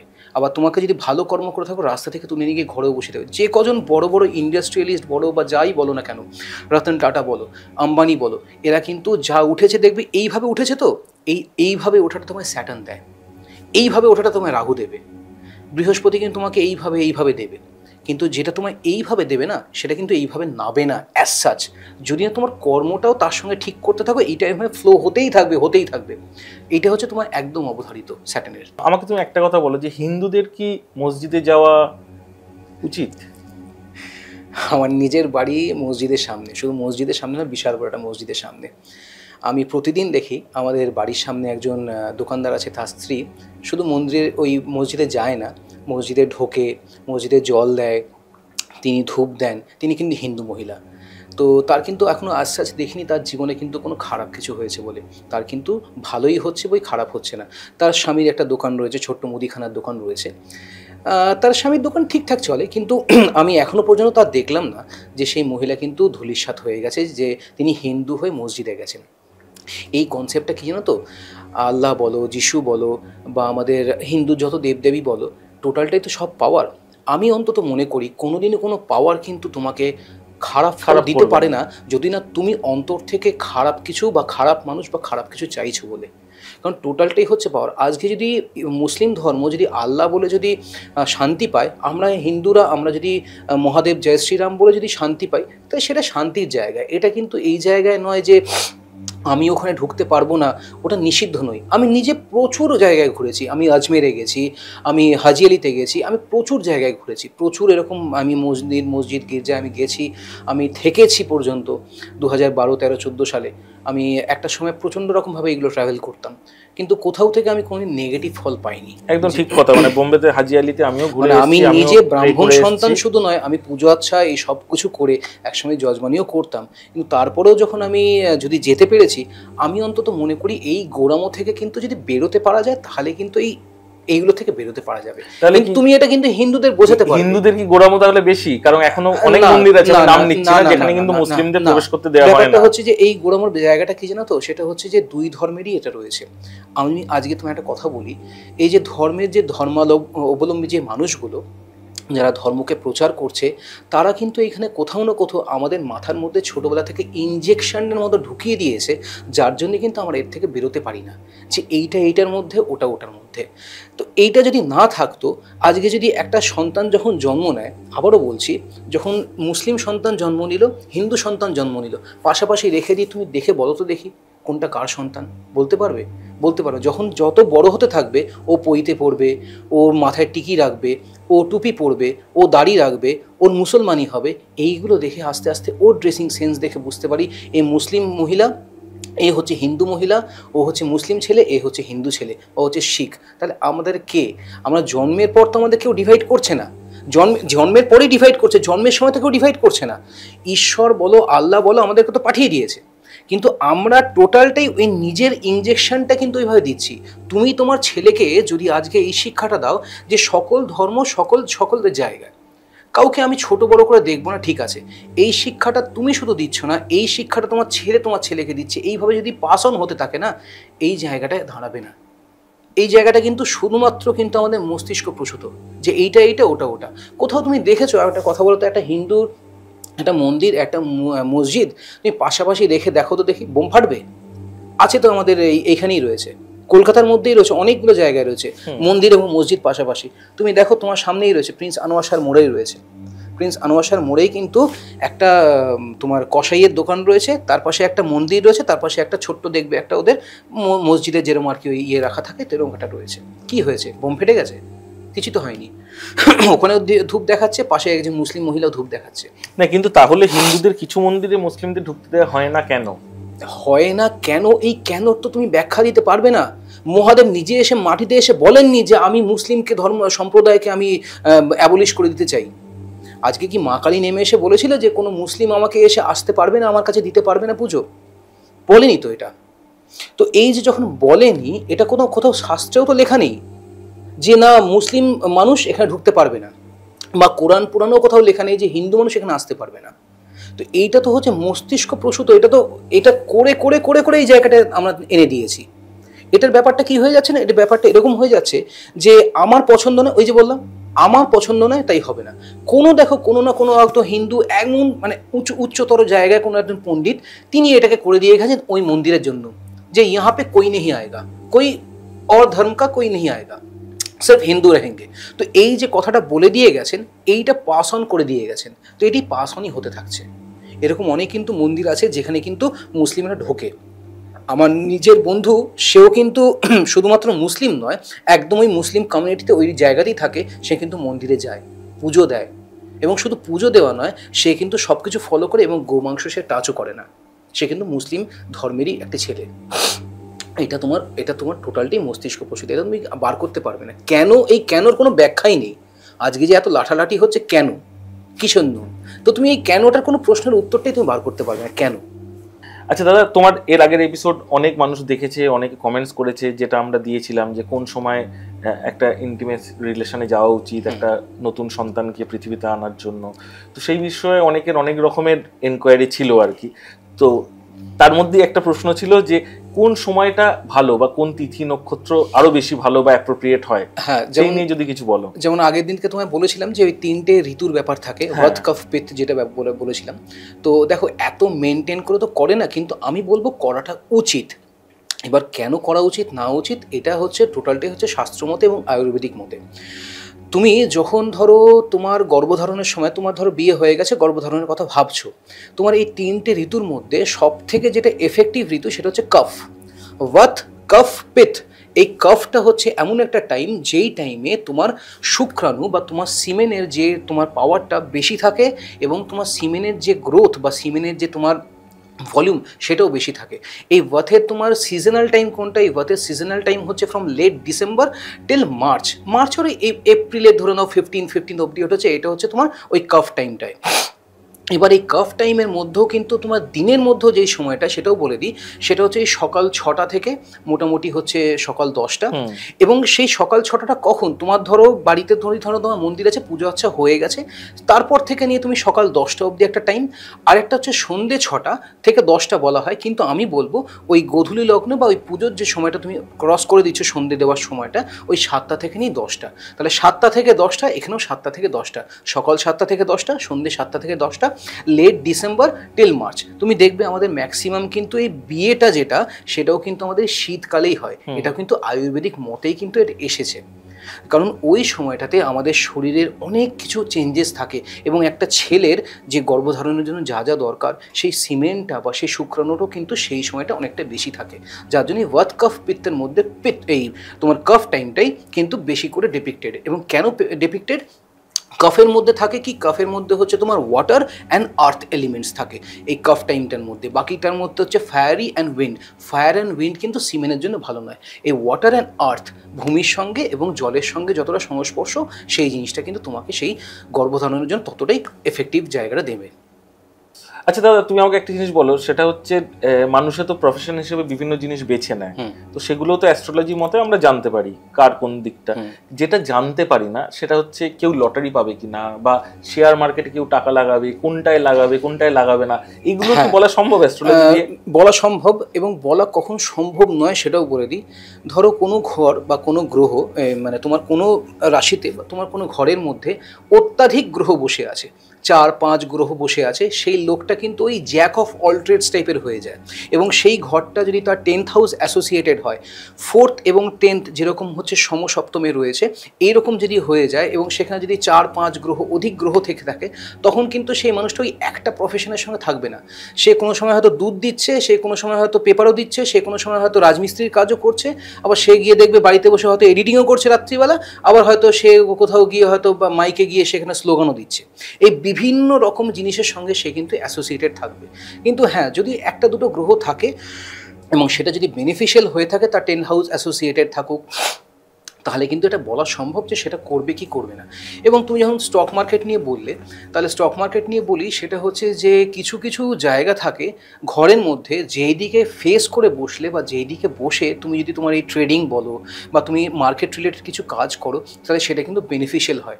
যেমন তোমার ঘরের সাউথ ওয়েস্ট কর্নার আর ঘরের নর্থ ওয়েস্ট কর্নার, বা এই কর্নার হলো বা সাউথ ওয়েস্ট ফেসিং রুম বা সাউথ ওয়েস্ট কর্নারের রুম বা নর্থ ওয়েস্ট কর্নারের রুমে যদি তুমি বসে ট্রেড করো এবং নর্থের দিকে বা ওই নর্থ ইস্টের দিকে ফেস করে, তাহলে কিন্তু তোমার এটা কিন্তু প্রচণ্ড বেনিফিশিয়াল। আবারও বলছি, north east room, south West room, south West facing, north east facing, এই দুটো কিন্তু তোমার জন্য অত্যাধিক রকমভাবে বেনিফিশিয়াল হয়। আচ্ছা, তাহলে অনেকটাই বলছি এটা বাস্তুমতেও। এবার ধরো তোমার অফিসটাও যদি তুমি সেইভাবে সেট আপ করতে পারো, ধরো তোমার অফিসটাই হচ্ছে ধরো সেই রকমভাবে রয়েছে, তুমি সেই ফেসিংয়ে বসতে পারছো, তাহলেও কিন্তু এটা কাজ দেয়। কিন্তু কোন কোন ক্ষেত্রে কাজ দেবে না, কার ক্ষেত্রে কাজ দেবে না সেটা বলি। বুধ এবং রাহু এই দুটো কিন্তু অত্যাধিক রকমভাবে কিন্তু জড়িত এই তোমার মার্কেট রিলেটেড। কারণ বুধের সঙ্গে এবং রাহুর সঙ্গে, রাহু তোমার হচ্ছে এই ফাটকার জায়গাটা, বুধ হচ্ছে তোমার বুদ্ধি, মর্তা, অর্থ, এই জায়গাটা তোমার যে জিনিসটা মানে অ্যাকাউন্টস রিলেটেড যে জায়গা, সেটা কিন্তু তোমার বুধ কন্ট্রোল করছে এবং রাহু কন্ট্রোল কোথায় কোথায় দেবে না। যেমন বুধ যদি কারো দ্বাদশে থাকে, তার সঙ্গে যদি তোমার এখানে রাহু ধরো দ্বাদশে আছে, বুধ রাহু দ্বাদশে রয়েছে, সেই জায়গায় কিন্তু দাঁড়িয়ে তুমি কোনোদিন কাউকে একটা হচ্ছে ধার দেবে না, লটারি কাটবে না, স্টক মার্কেটে কোনো রকম ইনভেস্টমেন্টের দিকেই যাবে না, এটা তোমার দেবেই না। প্লাস কোথায় বুধ যদি তৃতীয়, অষ্টম, নবম, একাদশ এবং 12 এই ঘরে, তার সঙ্গে যদি রাহু 1, 5, 7, 11 থাকে, তাহলে কিন্তু হবে না। এই কনজাংশনে কিন্তু তুমি কোনো রকমভাবে তুমি হয়তো কি করতে পারো, তুমি বড় জোর এইটা করতে পারো যে হইয়ে আমি একটা SIP শুরু করেছি 500 টাকা দিয়ে, সেটা করলাম, বাট ওই 1 লাখ 5 লাখ নিয়ে 10 লাখ নিয়ে নেমে গেলাম স্টক মার্কেটে করলাম, তুমি দেবে না। কারণ তোমাকে দেখবে কিসে টানবে জানো তো, তোমাকে পেনি স্টকে টানবে, তোমাকে এমন কোনো কোম্পানি টানবে যেগুলো হচ্ছে ফাটকা কোম্পানি, এরকম কোম্পানিতে তোমাকে দেখবে ইনভেস্টমেন্টও সেইখানেই করে দিচ্ছে এবং পয়সা ওখান থেকে একদম ড্রেন আউট হয়ে যাচ্ছে। তার সঙ্গে কি, যদি তোমার ছকে শনি মঙ্গলের যোগ থাকে এবং সেটা যদি কোনো দুস্থানে থেকে থাকে, তাহলে কিন্তু তোমার ওটা করা চলবে না। হ্যাঁ, যদি কোনো বেনিফিট প্ল্যানেটস থেকে থাকে তার সঙ্গে, তাহলে কিন্তু তুমি সেটা করতে পারো। যেমন তোমায় বলে দিই, বেনিফিট প্ল্যানেটসের মধ্যে তোমার ধরো রবি বুধ একসঙ্গে রয়েছে 1, 5, 7, 9, 10, প্লাস তোমার বুধ শুক্র রয়েছে 1, 5, 7, 9, 10, শনি বুধও তার সঙ্গে জুড়ে গেছে। ধরো রবি, শনি, বুধ, শুক্র এরকম একটা কম্বিনেশন 1, 5, 7, 9, 10-এর মধ্যে করুক, এবং সেই লোকটা পাবেই। এবং সেই লোকটাকে দেখবে এমনভাবে টানবে, আস্তে আস্তে আস্তে সেই লোকটা গ্রো করেছে, ফাটাফাট গ্রো করবে না। কারণ রবি শনি বুধ তো, এর রাহুর কনজাংশনটা সেইভাবে নেই, তো একে দেখবে ঠাক করে দিচ্ছে না, একে দেখবে গ্রোথটা দিচ্ছে এইভাবে দিচ্ছে, কারণ যেহেতু শনি ঢুকে গেছে ভেতরে, শনি, বুধ, শুক্র এবং রবি, তার সঙ্গে যদি রবি বুধ, এই যে রবি বুধের যে কনজাংশন, শনি বুধের কনজাংশন, শনি শুক্রের কনজাংশন, এই কনজাংশন তোমায় দেবেই ওখানে হচ্ছে স্টক মার্কেটে। আর তোমাকে যেটা করতে পারো সেটা হচ্ছে, ধরো বুধ পঞ্চমে রয়েছে, তাই তুমি যেটা করতে পারো সেটা হচ্ছে তুমি কনসালটেন্সি করতে পারো স্টক মার্কেটে। ধরো তুমি ব্রোকারি খুললে, ফ্র্যাঞ্চাইজি নিলে, তুমি সেটা করতে পারো। তার সঙ্গে কোনটা পারো, তোমার বৃহস্পতি ধরো 1-এ রয়েছে, মঙ্গল 1-এ রয়েছে, বুধ 5-এ রয়েছে, তাহলে তুমি অবশ্যই করে কনসালটেন্সি করো। তুমি এই রিলেটেডে কিন্তু স্টক মার্কেটে কনসালটেন্সি করে তুমি তোমার মানে নিজের অ্যাকাউন্টের থেকে বেশি ওখানে কামাবে। তোমার নিজের অ্যাকাউন্টে তুমি ওখানে ধরো লং টার্মের জন্য করছো, কিন্তু বাকি অ্যাকাউন্টে ট্রেডিং করো বা যাই করো না কেন, কনসাল্ট করো, তুমি সেখানে দেখবে তুমি বেশি কামাচ্ছ। এইগুলো কিন্তু হয়েই থাকে। আরেকটা জিনিস বলে দিই, সেটা হচ্ছে যে যদি কোনো রকম স্টিলের কোনো রকম রিং, ধরো এই যেরকম স্টিলের আমরা হাতে পরি তো অনেকেই, তো এই স্টিলের যদি ছোট্ট এই কেড়ে আঙুলে ধারণ করা যায় রিং, যেখানে কোনো গাঁট নেই, গাঁট ছাড়া, তাহলেও কিন্তু সেটা কিন্তু তোমার ওই শনিকে কিন্তু এই স্টক মার্কেট রিলেটেড তোমাকে কিন্তু, কারণ শনিকে তুমি পড়ছো বুধের সঙ্গে, বুধের ঘর, শনিকে বুধের ঘরে ঢোকাচ্ছ, Shani Budh conjunction is beneficial for you stock market, এটাকে করতে পারো। কিন্তু হ্যাঁ অবশ্যই করে ওই বুধ বা রাহু তোমার যদি পীড়িত হয়ে থাকে বা ওই যে ঘরগুলো বললাম ওইখানে বসে থাকে, তাহলে তোমাকে এটা করে কোনো লাভ নেই। তোমার শনি বুধ মোটামুটি জায়গায় রয়েছে, ভালো ঘরে বসে রয়েছে, সেটাকে আরো পাওয়ার আপ করতে চাইছো, তখন তুমি এই শনি বুধটাকে করতে পারো। মানে বলছো পাথর ছাড়া একটা স্টিলের রিং পড়লেও কাজ হয়? কাজ হয়। ওই যে বললাম তুমি শনির জিনিস শনির জায়গায় দান করছো, সেটা তো যেরকম কাজ করবে, তুমি কিন্তু শনিকে শনির জায়গায় যদি বসিয়ে দিতে পারো, বা যে গ্রহের সঙ্গে সে বেনিফিক তোমায় ফল দিতে পারে তাকে সেই জায়গায় ঘরে বসিয়ে দিতে পারো, যদি তোমার জন্মছকে সেটা বেনিফিক মোটামুটি হয়ে থাকে, তাহলে কিন্তু সেটা কাজ দেবে। মন্ত্র যতটা কাজ দেবে ততটাও কিন্তু তোমার এই রত্ন বলো বা এই ধারণও বলো ততটাই কাজ দেবে। আচ্ছা দাদা, এটা তো বুঝলাম মানে স্টক মার্কেট বা শেয়ার মার্কেট সম্বন্ধে। বিটকয়েন যেটা আমরা শুনছি, এটার ফিউচারটা কিরকম, এটা যদি একটু বলো তুমি। দেখো আমি তোমাকে একটাই কথা বলি, সেটা হচ্ছে যে যদি দেশ ধূলিসাৎ না হয়ে যায়, তখন ইন দ্যাট কেস কিন্তু দাঁড়িয়ে তোমার যে কোনো কিছুই কিন্তু আস্তে আস্তে রাইজই করে, এবং তুমি দেখবে তোমার ইনভলভমেন্ট যেটার মধ্যে যত বেশি হয়ে যায় সেটা আস্তে আস্তে বাড়ে। যেমন ধরো তোমার কনজামশন, তুমি কনজামশন রিলেটেড যা যা করছো সেগুলো তো আস্তে দিন দিন বাড়ছে। আটার দাম বলো, চালের দাম বলো, তোমার টুথপেস্ট বলো, যাই বলো না কেন, তোমার যেটা 2 টাকা ছিল সেটা আজকে গিয়ে 20 টাকা, 40 টাকা, 50 টাকা, 60 টাকা। তো কনজামশনের সঙ্গে সঙ্গে কিন্তু সব জিনিস বাড়ে। এই যে বিটকয়েনের বিটকয়েন আস্তে আস্তে যতটা প্রচলিত হয়েছে, সেই বিটকয়েন কিন্তু একসময় 0.00001 ছিল, সেখান থেকে আস্তে আস্তে আস্তে বেড়েছে। কিন্তু বিটকয়েনটাকে তুমি যদি ট্রেডিং হিসাবে নাও সেটা একরকম, ওই যে বললাম তোমার যদি ছক যদি সাপোর্ট করে তাহলে তুমি ট্রেড করতে পারো, কিন্তু ছক অতটা সাপোর্টিভ নয়, তাহলে তুমি যেই বিটকয়েন তোমার বন্ধু টাকা লাগিয়ে কামাচ্ছে, ওই পাশের বিটকয়েনে তুমি ওই একই বিটকয়েনে কিন্তু হারাবে, কোনো না কোনোভাবে হারাবে। কেন হারাবে তোমায় বলে দিই।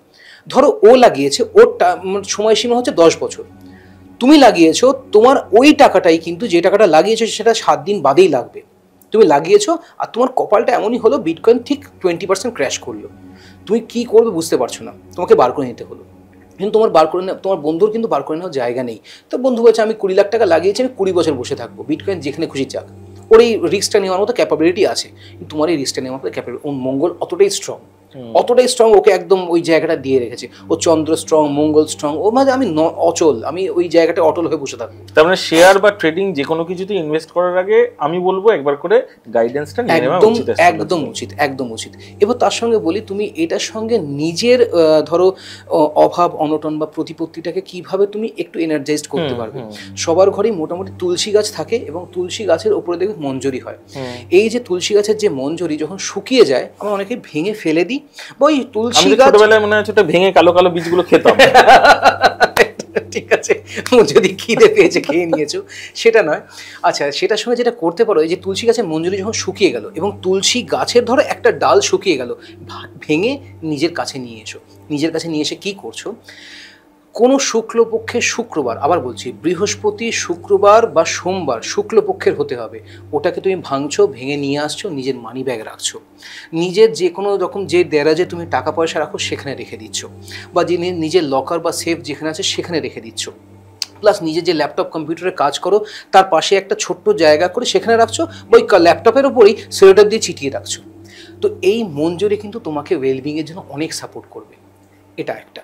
দ্বিতীয়ত কি, এই যে তুমি তুলসী গাছের যে কাঠিটা ভেঙে নিয়ে আসছো, এই তুলসী গাছের কাঠিটা কিন্তু তুমি বৃহস্পতিবার, সোমবার, শুক্রবারে তুমি তোমার যে প্রদীপের যে পোলতে বানাও, সেই পোলতের মধ্যে ঢুকিয়েও সেটাকে জ্বালাতে পারো। এটা একটা করতে পারো। পোলতে জ্বালানোর কিন্তু একটা নিয়ম আছে। এই যে পোলতে তুমি জ্বালাচ্ছ, পোলতেটা কিন্তু ওই একটা সিঙ্গেল পোলতে নিয়ে আমরা জ্বালিয়ে দিই অনেক সময়, কিন্তু না, এটাকে সবসময় উচিত হচ্ছে পোলতেটাকে খোলো, যদি সমর্থ হয় 2টো পোলতে নাও, বা ওই পোলতেটাকে ছেড়ো, পোলতেটাকে একটু বেনুনির মতো পাকাও, বিনির মতো পাকিয়ে সেটাকে দাও। তুমি দেখবে অনেক সময় বিহারিরা এই পোলতে ব্যবহার করে না, ওরা দেখবে ওই কালাওয়া ব্যবহার করে, হাতে দেখবে যেটা ওই কালাওয়া যে সুতো পরে, লাল হলুদ সুতো, ওই সুতো দেখবে, ওই কালাওয়ার সুতো কিন্তু ওরা ওই প্রদীপে দেয়। তো এই কালাওয়ার সুতোতে কি হয়, 2টো সুতো একসঙ্গে ওই পেঁচানো থাকে। এই 2টো সুতোকে একসঙ্গে পেঁচানোর নিয়মটা কিন্তু এইরকমই। কারণটা কি দেখো, ব্যাপারটা হচ্ছে তুমি যখন ওই সিঙ্গেলটা দিচ্ছ, ওই সিঙ্গেল দিয়ে তোমার কি হচ্ছে, তো তুমি তোমার একটা জিনিস হচ্ছে, তুমি যখন ঈশ্বরের কাছে তুমি যখন কোনো কিছু প্লেস করছো, সেই প্লেসিংয়ে সবসময় দেখবে একটা ওই ওভারল্যাপিং থাকে। কারেন্ট যেরকম তোমার একটা তার দিয়ে পাসান হয় না, 2টো তার দিয়ে পাসান হয়, পজিটিভ নেগেটিভ 2টো থাকে। এই তোমার অগ্নিশিখাটাকেও কিন্তু তোমার 2টো তারের মাধ্যম দিয়ে পাসান করাচ্ছ। ওই পজিটিভ নেগেটিভটা তুমি ওইভাবে বুঝে পাস অন করাচ্ছ। এক, দ্বিতীয়ত কোথায় তুমি যখন ওটা জ্বালাচ্ছ, এই জ্বালানোর পরে কিন্তু প্রদীপ ফু দিয়ে নেভাবে না, হাতের মানে কোনো রকম কোনো কিছু করে নেভাবে না। যদি সমর্থ থাকে তাহলে ততটাই তুমি তেল দাও বা ঘি দাও যতটা তোমার ওটা জ্বলতে তোমার বুকে না লাগছে। ধরো অনেকে কী হলো, পুরো একদম মানে প্রদীপ ভর্তি তেল বা ঘি দিয়ে দিল, ফু দিয়ে নিয়ে দিল আর সন্ধেবেলা জ্বালাবো না, এটা করো না। এক তো হচ্ছে সন্ধেবেলা জ্বালালে পরের পলতে দাও, প্লাস ওটা যতক্ষণ ওই পলতেটা পুরো পুড়ে শেষ হচ্ছে ততক্ষণ অব্দি পুড়তে দাও। তোমার যদি সমর্থ হচ্ছে 1 চামচ তেল বা 1 চামচ ঘি ততটাই দাও, ততটা ওকে পুড়তে দাও। তুমি কিন্তু কোনোরকমভাবে ওই প্রদীপটাকে আলাদা করে নিভিয়ে দেবে না। এবং যখন সন্ধেবেলা আবার জ্বালাবে ওই পলতেটাকে পাল্টাও, অন্য পলতে দিয়ে জ্বালাও। অনেকেই এটা করি, ওই পলতে জ্বলতেই থাকে, নিভিয়ে দিই, আবার ওই ওটার মধ্যে একটু তেল দিয়ে ওটাকেই জ্বালিয়ে দিলাম। না, ইনফ্যাক্ট অনেকে ধূপও তো হাফ ধূপ জ্বালিয়ে আবার পরে ধূপ জ্বালিয়ে, জ্বালায়। একদমই তাই, একদমই তাই। এবং দ্বিতীয়ত হচ্ছে কয়েকটা জিনিস আমরা কিন্তু আমাদের ঘরের মধ্যেও পালন করি না। যেই দেওয়াল তোমার বাথরুমের সঙ্গে অ্যাসোসিয়েটেড সেই দেওয়ালে ঠাকুরকে কিন্তু কোনোদিনও প্লেস করা যাবে না, প্রথমত। দ্বিতীয়ত হচ্ছে মানে বাথরুমের পাশে ঠাকুর ঘরও রাখা উচিত নয়। বাথরুমের পাশে ঠাকুর ঘর তো একদমই নয়। এবং সেই আমি বলেছিলাম নর্থ ইস্ট কর্নার হলেও সেটা কিন্তু করা যাবে হচ্ছে বাথরুম নয়, সেটা কিন্তু করা যাবে হচ্ছে তোমার কোনো ঠাকুর ঘর করা যেতে পারে। কিন্তু আরেকটা জিনিস সেটা হচ্ছে যে ঠাকুরের আসন অনেকেই আমরা টাঙিয়ে রাখি। এই যে ঈশ্বরকে টাঙিয়ে রাখছি, ভূমির সঙ্গে স্পর্শ করছি না, এটাতেও কিন্তু আমাদের ওয়েলবিং আসছে না। ঈশ্বরকে কিন্তু সবসময় ভূমির সঙ্গে স্পর্শ, সিংহাসন তৈরি হয়েছিল ওই জন্য, কিন্তু আমাদের ঘরে স্পেস কম, ময়লা বেশি হচ্ছে, সিংহাসনকে তুলে দাও, ঠাকুর তুমি একটু উঠে যাও তো ওপরে। ব্যাপারটা হচ্ছে এইরকম। আরেকটা জিনিস, ঘর হচ্ছে আমাদের 3 কামরা 4 কামরা, 1000 স্কোয়ার ফিট, 12,000 স্কোয়ার ফিট এরকমও। কিন্তু আমরা যখন ঠাকুরের স্থান নিয়ে আসি, 3 ফুট বাই 4 ফুট নিয়ে আসো, ঠাকুরকে একটা কোনায় দিয়ে দাও, একটু ধূপ দিয়ে দাও, চলো হয়ে যাচ্ছে। না, ব্যাপারটা হচ্ছে কি, ওই একটা সিংহাসনের মধ্যে যত পেরেছো ঠাকুরকে ঠুসে ঠুসে, এখানে গেলাম একটা হনুমানজি নিয়ে এলাম, ওখানে গেলাম আমি এটা নিয়ে এলাম, সবাইকে ঠুসে ঢুকিয়ে দিয়েছো। হয় না। ব্যাপারটা কি হয়, তুমি তো তোমার ঘরে যদি ওইভাবে থাকতে পারো তাহলে ঈশ্বরকে রাখো, কিন্তু তোমার ঘরে যদি ওইভাবে থাকতে না পারো তাহলে ঈশ্বরকে ওইভাবে রেখো না। তুমি শুধু মা লক্ষ্মীকে রাখো, তুমি মা দুর্গাকে রাখো, শুধু কালীকে রাখো, হনুমানজিকে রাখো, যাকে তুমি ভালো মনে করছো তাকে রাখো। ওই টোটাল ঠাকুর দিয়ে একদম পুরো মুড়ে দিলাম, ঠাকুর তুমি একটু তেরছা হয়ে যাও, তোমাকে একটু ঢুকিয়ে দিই, তার হনুমানজিকে একটু হ্যাঁ এখানে ঠাকুর ওইখানটা রেখে দিলাম। হয় না। ব্যাপারটা কী হয় জানো তো, আমরা ভাবি যে সব ঠাকুরের এনার্জি একসঙ্গে নেব, কিন্তু তাকে সেই স্পেসটাও দিতে হবে। যদি পারো একটা ছোট্ট ঠাকুর ঘর করে দাও, সেই ঠাকুর ঘরের মধ্যে তুমি যা কিছু রাখো, তুমি 50টা ঠাকুর রেখে দাও, কিন্তু ওই একটা ছোট্ট সিংহাসনের মধ্যে তুমি মা কালী ওই গণেশ সবাইকে নিয়ে এসে জবা খিচুড়ি করে দিয়েছো, আর যেদিনকে পুজো হবে তখন সেই ঠাকুরকে সামনে নিয়ে এসে, ঠাকুর আজকে তোমার জন্মদিন, এই না তুমি এটা দিলাম, কী হচ্ছে? মানে এটার ব্যাপারটি আলটিমেটলি সেই জায়গাটা গিয়ে অ্যাটেন্ড হয় না। এটা অনেকেই সেই জায়গাটা ফলো করি না। কিন্তু ব্যাপারটা কী হয়, এখনকার দিনে এখন অনেকে হয়তো ছোট 1 কামরা ফ্ল্যাটে আছে, সে এটা করতে পারে, কিন্তু তাকেও আমি একটাই কথা বলবো যে ওই একটা ঠাকুরের আসনের মধ্যে তুমি ভিড় বাড়িও না, এইটা করাটা একদমই উচিত নয়। তুমি দাও একটা ঠাকুর রাখো, 2টো ঠাকুর রাখো, দেখো ঠাকুর তোমার অন্তরে থাকলেই হলো। আমরাই ঠাকুরকে প্রকারভেদ করে করে বিভিন্ন জায়গায় নিয়ে গেছি। তুমি মন্ত্র উচ্চারণ করো না, তুমি আমি তোমাকে মন্ত্র যদি কথা বলি, তুমি দুর্গা চালিসা পাঠ করো, তুমি দুর্গা সপ্তশতী পাঠ করো, তুমি রুদ্রাষ্টকম পাঠ করো, তুমি ওম নমঃ শম্ভু, তুমি যে কোনো রকম তুমি শিবের মন্ত্র পাঠ করো, তোমাকে এখানে কিন্তু কোনো রকম তোমার কিন্তু বিফল হবে না। কিন্তু তুমি ওই 50টা ঠাকুর নিয়ে এসে তুমি তার পাঠ করতে শুরু করছো, দরকার নেই। তুমি মন শুদ্ধ রেখে একটা প্রদীপ জ্বালিয়ে তুমি যদি মা কালীর সামনে বসেও যদি বিভিন্ন রকম মন্ত্র পাঠ করো, আমি তোমায় বলতে পারি একটা কথা, তোমার মা কালী এসে প্রকোপ দিয়ে বলবে না তুই আমার মন্ত্র পাঠ করছিস, শিবের মন্ত্র পাঠ করছিস, নে তোর মাথায় আমি বাজ ফেলছি, না, এটা হবে না। এটা অন্য কেউ যদি তোমাকে এটা ভণ্ডামির জন্য বলতে পারে, কিন্তু এটা হয় না দাদা। তোমার সব মন্ত্রই কিন্তু ব্যাপারটা হচ্ছে এটা এক এক জায়গায়, হ্যাঁ শান্তি মন্ত্র, শক্তি মন্ত্র সেইগুলো আলাদা, সেইটার প্রকারভেদও রয়েছে আলাদা। কিন্তু আমি তোমাকে একটাই জিনিস বলবো, তুমি যদি করতে চাও, তুমি ওই তোমার ঠাকুরের আসনে বসে তুমি 50টা মন্ত্র আওড়াও, কোনো অসুবিধা নেই, কিন্তু 50টা ঠাকুর নিয়ে এসে ঢুকিয়ে তুমি তার সামনে 2টো করে নকুলদানা দিও না। এটা করার থেকে না করা অনেক ভালো। আচ্ছা দাদা, বুঝলাম, আর বলো এটা নিয়ে কি বলবে তুমি? আচ্ছা ধরো এই যে সন্তান ধারণের কথাটা যে বললাম, যে যেই জায়গাটায় তুমি করবে কি করবে না, কেন করবে না, এই যে সন্ধ্যের যে সময়টায় কেন তোমাকে বর্জন করতে বললাম, সেটার পেছনে একটা ছোট গল্প আছে। এটা আগের দিন বলবো বলে ফেলেছিলাম, কিন্তু সেই সময়টা হয়নি। সেটা হচ্ছে যে আমরা সবাই কাশ্যপ মুনির নাম জানি। এই কাশ্যপ মুনির প্রচুর সন্তান ছিল, প্রচুর স্ত্রী ছিল। তার মধ্যে একজন স্ত্রী ছিলেন দিতি বলে, যিনি হচ্ছেন প্রজাপতি দক্ষের, যিনি হচ্ছেন কন্যা। এই প্রজাপতি দক্ষের যিনি কন্যা, তার সঙ্গে কাশ্যপ মুনির বিবাহ হয়। এবার বিবাহ হওয়ার পরে যখন একটা সময় সন্ধেবেলায় কাশ্যপ মুনি বসে ধ্যান করছিলেন, তো কোনো রকমভাবে সেই সময় ওই কাশ্যপ মুনির যে স্ত্রী আর কি দিতি, তার একটু কাম বাসনা জাগে। তো সেই কাম বাসনা যখন তার জাগে, সে তখন তার স্বামীকে এসে বলে যে আমি আর পারছি না, আমাকে এটা আপনি নিবৃত্তি করুন। কিন্তু তখন সে ধ্যানে মগ্ন, কিন্তু তাকে অনেক পীড়াপিড়ি করার পর সে সেটাতে রাজি হয়। কিন্তু রাজি হওয়ার আগে কিন্তু তাকে বলে দেয় যে আমি এই কর্মটা কিন্তু আমার স্বইচ্ছায় করছি না, এবং এইটার জন্য কিন্তু তুমি পরে কিন্তু তোমাকে পছতাতে হবে। যখন তাদের এই কর্মটা শেষ হয়ে যায়, কর্ম শেষ হওয়ার পর যখন তার স্ত্রী যখন তার বাসনা লিপ্ত হয়ে যায়, তখন তার আমাদের কাশ্যপ মুনি তখন এই গল্পটা বলেন যে তোমার এই গর্ভ থেকে এই সময় যদি গর্ভধারণ হয়ে যায়, তোমার আজকে ধরো যেটা হলো এই সন্ধ্যের সময়টায়, এই সময় যদি তোমার গর্ভধারণ হয়, তোমার গর্ভ থেকে কিন্তু কোনো সুসন্তান বেরোবে না, তোমার থেকে কিন্তু শুধুমাত্র দুঃসন্তান নয়, তোমার থেকে রাক্ষস এরকম সন্তান কিন্তু জন্ম নেবে। এবং সেইখান থেকে জন্ম নেয় হচ্ছে হিরণ্যকশ্য এবং হিরণ্যকশিপু, দুই রাক্ষস, যাকে কিন্তু বরাহ এবং নরসিংহ আমাদের বধ করেছিলেন। তো এই জন্যই কিন্তু এই জায়গাটা কিন্তু এই পুরাণ থেকেই উঠে এসছে যে সন্ধ্যাকালীন সময়টা কিন্তু একদম বর্জনীয়।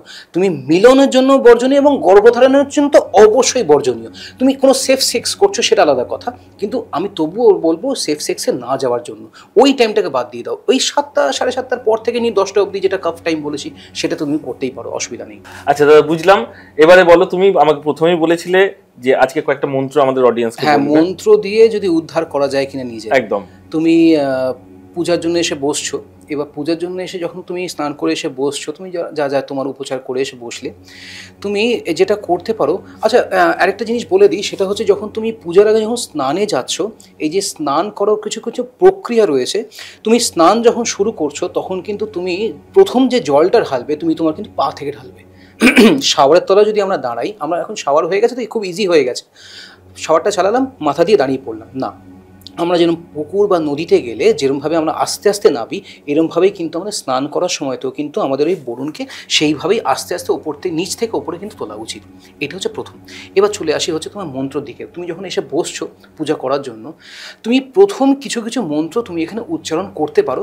আমাদের নর্মাল মন্ত্র ছাড়াও কিন্তু এখানে কিছু মন্ত্র রয়েছে, যেগুলো আমি আস্তে আস্তে বলে দিচ্ছি। যেমন তুমি ওম নমঃ শিবায় দিয়ে শুরু করছো, বা তুমি গণেশকে দিয়ে তুমি পুজো শুরু করছো। এবার তুমি বলছো হচ্ছে ওম ভ্রীম কপালিনে নমঃ, ওম ভ্রীম কুণ্ডলিনে নমঃ, ওম ভ্রীম ভীমায় নমঃ, ওম ভ্রীম ভৈরবায় নমঃ, ওম ভ্রীম ভীম বিক্রমায় নমঃ, ওম ভ্রীম ব্যালোভিতেনে নমঃ, ওম ভ্রীম কবচিনে নমঃ, ওম ভ্রীম শূলিনে নমঃ, ওম ভ্রীম সুরায় নমঃ, ওম ভ্রীম শিবপ্রিয়ায় নমঃ। এইটা দিয়ে তুমি একটা প্রণাম মন্ত্র করলে, ঠিক আছে। এরপরে তুমি যেটা করতে পারো, তুমি তো দীপ জ্বালাচ্ছ, দীপের একটা ছোট্ট মন্ত্র রয়েছে। ওম অগ্নির্জ্যোতি রবির্জ্যোতি চন্দ্রজ্যোতি তথৈব চ উত্তম সর্বজ্যোতিনাম দীপয়ম প্রতিগুজ্জতম। অগ্নির্জ্যোতি রবির্জ্যোতি চন্দ্রজ্যোতি তথৈব চ উত্তম সর্বজ্যোতিনাম দীপয়ম প্রতিগুজ্জতম। এটা হচ্ছে তুমি ওই প্রদীপকে আহ্বান করছো, আহ্বান করে তুমি জ্বালাচ্ছ। খুব ছোট্ট ছোট্ট মন্ত্র, তুমি যদি এটা স্ক্রলে দিয়ে দাও, যদি যারা লিখে নিতে পারে, করতে পারে, আমি অবশ্যই বলবো হচ্ছে আস্তে আস্তে কিন্তু তোমার এটা ওয়েলবিংয়ের দিকে এগোবে। এবার ধরো এর সঙ্গে আমি দিয়ে দিই, সেটা হচ্ছে যে আমাদের প্রতি মাসে একটা করে পূর্ণিমা আসে, 12 মাসে 12টা পূর্ণিমা আসে। এই পূর্ণিমার দিনে একটা কিন্তু মন্ত্র আছে, যেটা হচ্ছে চিত্রা দেবীর মন্ত্র, ঠিক আছে। ওম চিত্রায় নমঃ, ওম চিত্রায় নমঃ। এটা হচ্ছে তুমি পূর্ণিমার দিনে স্নান করে উঠে যখন ভালো বস্ত্র পরে যখন তুমি বসছো, একটা প্রদীপ জ্বালাচ্ছ, সব কিছু জ্বালিয়ে ওম চিত্রায় নমঃ এটা 12 বার বলছো। তার সঙ্গে একটা বড় মন্ত্র রয়েছে, সেটা আমি বলে দিচ্ছি। ওম চিত্রম সন্তত কমল বদনম अंबर अलंकृतम चित्रूपम परदेवनम स्मित मुखिम चित्रकुल ध्वंसिनी अद्भुताम अमृत वर्षिणीम हरिहर ब्रह्मादि देववंदितम सत्यम सामाज राजमंदगमनम सर्वेश्वरी भवाय ओम चित्राय नमः सर्वशुभंकराय नमः। এই মন্ত্রটা আমি বলবো, তুমি একবার যদি পরে দিয়ে দিতে পারো তো খুব ভালো হয়, কারণ এটা অ্যাজ সাচ তুমি গুগলে পাবে না, এটা আমার মহারাজের দেওয়া আর কি। তো এই মন্ত্রটা তুমি কিন্তু নিতে পারো। এটা চলে গেল হচ্ছে পূর্ণিমার দিনে, শুধুমাত্র পূর্ণিমায় তুমি করছো। এবার তোমার ধরো প্রতি মাসে একটা করে ধরো পঞ্চমীও রয়েছে। এবার তুমি পঞ্চমীর দিনে কি করতে পারো, পঞ্চমীর দিনে তুমি বারাহী দেবীর মন্ত্র বলতে পারো। বারাহী দেবী হচ্ছে, তুমি বারাণসীতে যদি ঘুরতে যাও, দেখবে ওখানে বরাহর মুখমণ্ডলের দ্বারা বারাহী দেবীর মন্দির রয়েছে। ওই বারাহী দেবী হচ্ছে তোমার এই অভাব অনটন থেকে শ্রী বৃদ্ধি করার, ইনি হচ্ছেন এই বারাহী দেবী। ওম বারাহী দেব্যাই নমঃ, এইটা দিয়ে তুমি শুরু করছো। এরপর তুমি কি বলছো? ওম ঐম হ্রিম শ্রীম এম গ্লোম এম নমো ভগবতী বর্তালি বর্তালি वाराही वाराही वाराहमुखी वाराहमुखी अंधे अंधिनी नमः रुंधे रुंधिनी नमः जंभे जंभिनी नमः महे महिनी नमः स्तंभे स्तंभिनी नमः ओम हुम फट स्वाहा। এই টোটাল মন্ত্রটা তোমার যাবে কত? 48 দিন করতে পারো, বা শুধুমাত্র তুমি যেটা করতে পারো প্রতিদিনও করতে পারো, কোনো অসুবিধা নেই, বা তুমি পঞ্চমীর দিনেও করতে পারো। কিন্তু তোমায় করতে হবে কতবার?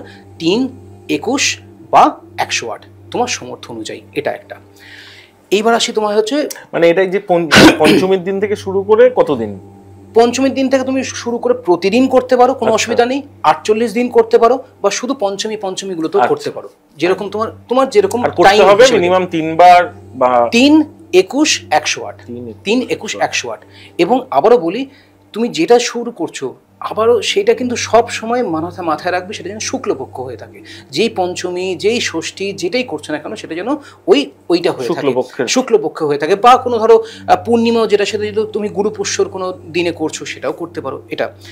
এবার চলে আসি হচ্ছে শুধু মঙ্গলবার করে সর্বশত্রু নাশায়ের একটা মন্ত্র আছে, মানে তুমি সর্বশত্রু নাশ করছো এরকম একটা মন্ত্র। এটা তুমি 12 বার বা 108 বার করছো। ওম সর্বশত্রু নাশায় বিদ্মহে মহাধীরায় ধীমহি তন্নো চণ্ড ভৈরব প্রচোদয়াৎ। এটা তুমি করছো হচ্ছে 12 বার বা 108 বার শুধু মঙ্গলবার করে। এর সঙ্গে একটা রয়েছে প্রতিদিন করতে পারো 7 বার করে, এটাও শত্রু নাশের জন্য। এটা তো তোমার যখন মঙ্গলবার করে, ওটা করছো প্রতিদিন। সেটা হচ্ছে তোমার ওম অং চন টন তন পম শত্রু নাশায় নমঃ। ওম অং চন টন তন পম শত্রুহন্তায় নমঃ। ওম অং চন টন তন পম শত্রুহন্তায় নমঃ। এইটা তুমি 7 বার বলছো। এইটা তুমি 7 বার। আর ওইটা প্রথমটা কত ছিল? প্রথমটা ছিল 108 বার, বা তুমি 21 বার তোমার সমর্থ অনুযায়ী তুমি করছো। এটা হচ্ছে শুধু মঙ্গলবারের, এটা হচ্ছে প্রতিদিনের জন্য।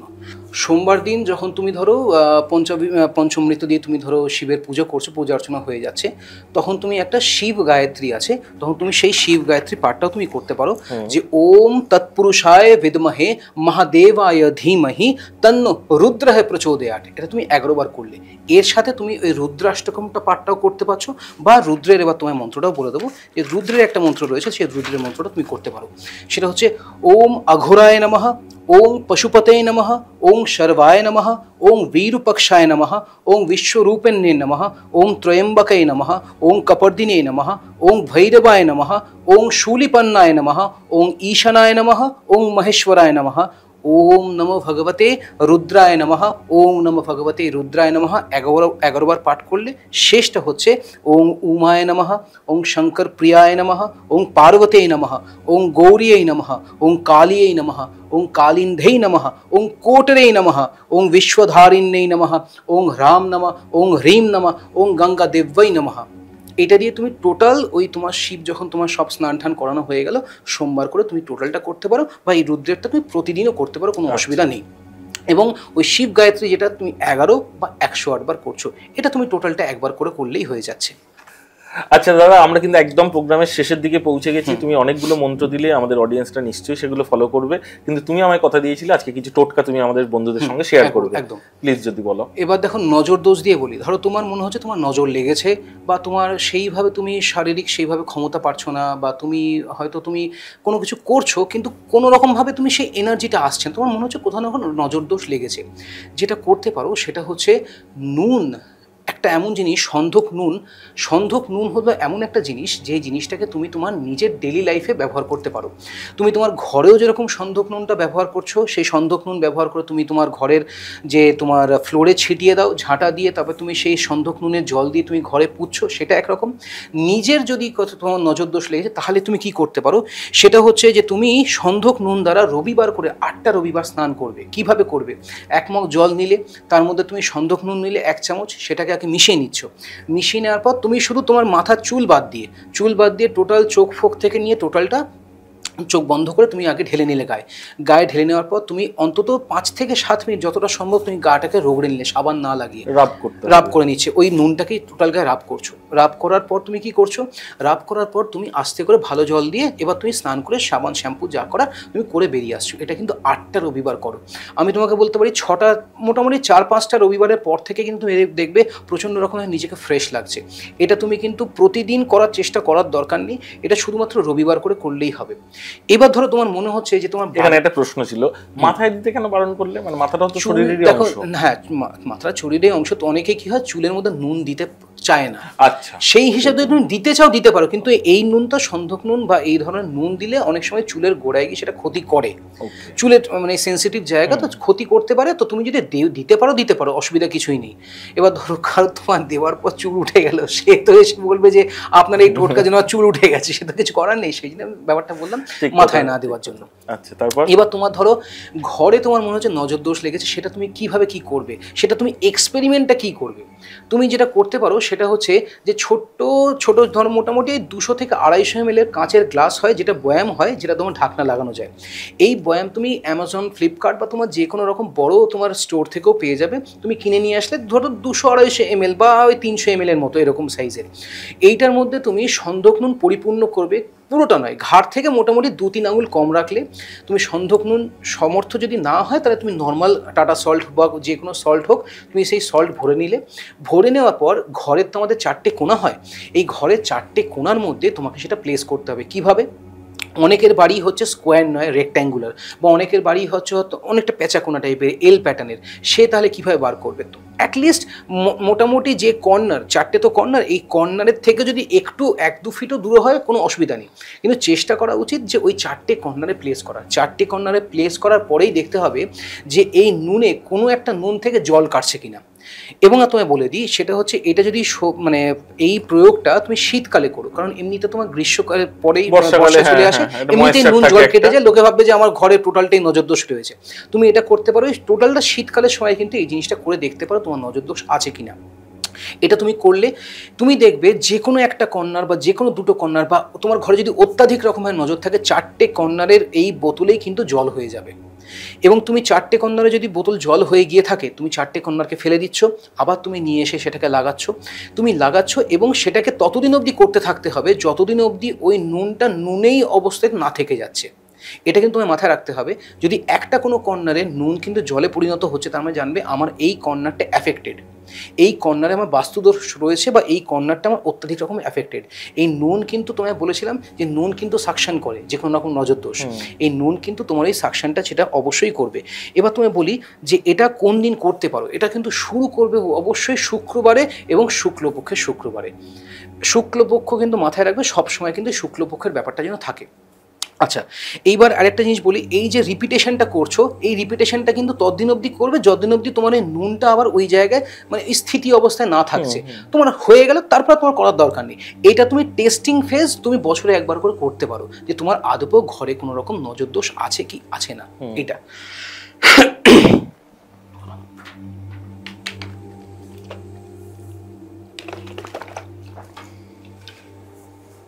এইবার কপুর আর এইটা দিয়ে একটা জিনিস বলবো, চলো। আরেকটা টোটকা বলি, সেটা হচ্ছে যে তোমার তেজপাতা এবং কপুরের একটা টোটকা। এবং এই তেজপাতা যেই তেজপাতাটা নেবে, সেই তেজপাতাটা হচ্ছে তোমার যেন ফাটা না হয়, এবং তেজপাতাটা যেন অখণ্ড হয়, যেন যে ডান্টিটা আছে সেই ডান্টিটাও থাকে, লেজটা একদম মানে লেজ এবং টোটালটাই জিনিসটা যেন অখণ্ড থাকে। এই তেজপাতার মধ্যে তুমি যেটা করবে সেটা হচ্ছে একটা গ্রিন রঙের পেন নেবে, অবশ্যই করে হলে একটা গ্রিন পেন নেবে। গ্রিন পেন নিয়ে তুমি যেটা করবে হচ্ছে তোমার একটা ছোট্ট ইচ্ছা, ধরো তোমার গাড়ি বা বাড়ি বা যাই হোক, একটা ছোট্ট ইচ্ছা তুমি লিখলে। এই লিখে নিয়ে যেটা করবে হচ্ছে একটা স্বস্তিক চিহ্ন আঁকবে। এই স্বস্তিক চিহ্ন এঁকে এটাকে কিন্তু তোমাকে ওই ভীমসেনী কপুর দিয়ে এটাকে তোমায় জ্বালাতে হবে। কিন্তু কবে করবে? এটা হচ্ছে ব্রহ্ম মুহূর্তের সময় করতে হবে এবং 3 দিন পর পর করতে হবে। কবে থেকে? যে কোনো দিনই শুরু করো, সোমবার যদি হয়, শুক্রবার যদি হয়, বৃহস্পতিবার হয়, করতে পারো। শনি মঙ্গলটা বাদ দিয়ে, শনি মঙ্গল রবি বাদ দিয়ে করো। তুমি সোম করো, তুমি শুক্র করো, বৃহস্পতি করো, এবং এটা কিন্তু ওই ব্রহ্ম মুহূর্তে করতে হবে, যেটা বলেছিলাম ওই ভোর মোটামুটি 4টে, 4:30 থেকে নিয়ে 5টা অবধি, 5:30 অবধি যে টাইমটা থাকছে ব্রহ্ম মুহূর্তে তোমায় উঠতে হবে, উঠে স্নান করতে হবে। কিন্তু এটা এই প্রক্রিয়াটা কিন্তু তোমার স্নান করে করার। তুমি স্নান করলে, স্নান করে নিয়ে তুমি ওই 3 দিনই কপুরটার মধ্যে তুমি গ্রিন পেন দিয়ে তোমার ইচ্ছা, ছোট্ট ইচ্ছা, ধরো তোমার লাভ হলো বা তোমার ওয়াইফ হলো বা তোমার ক্যাশ হলো বা যাই হোক, একটা ছোট্ট ইচ্ছা লিখলে, একটা স্বস্তিক আঁকলে।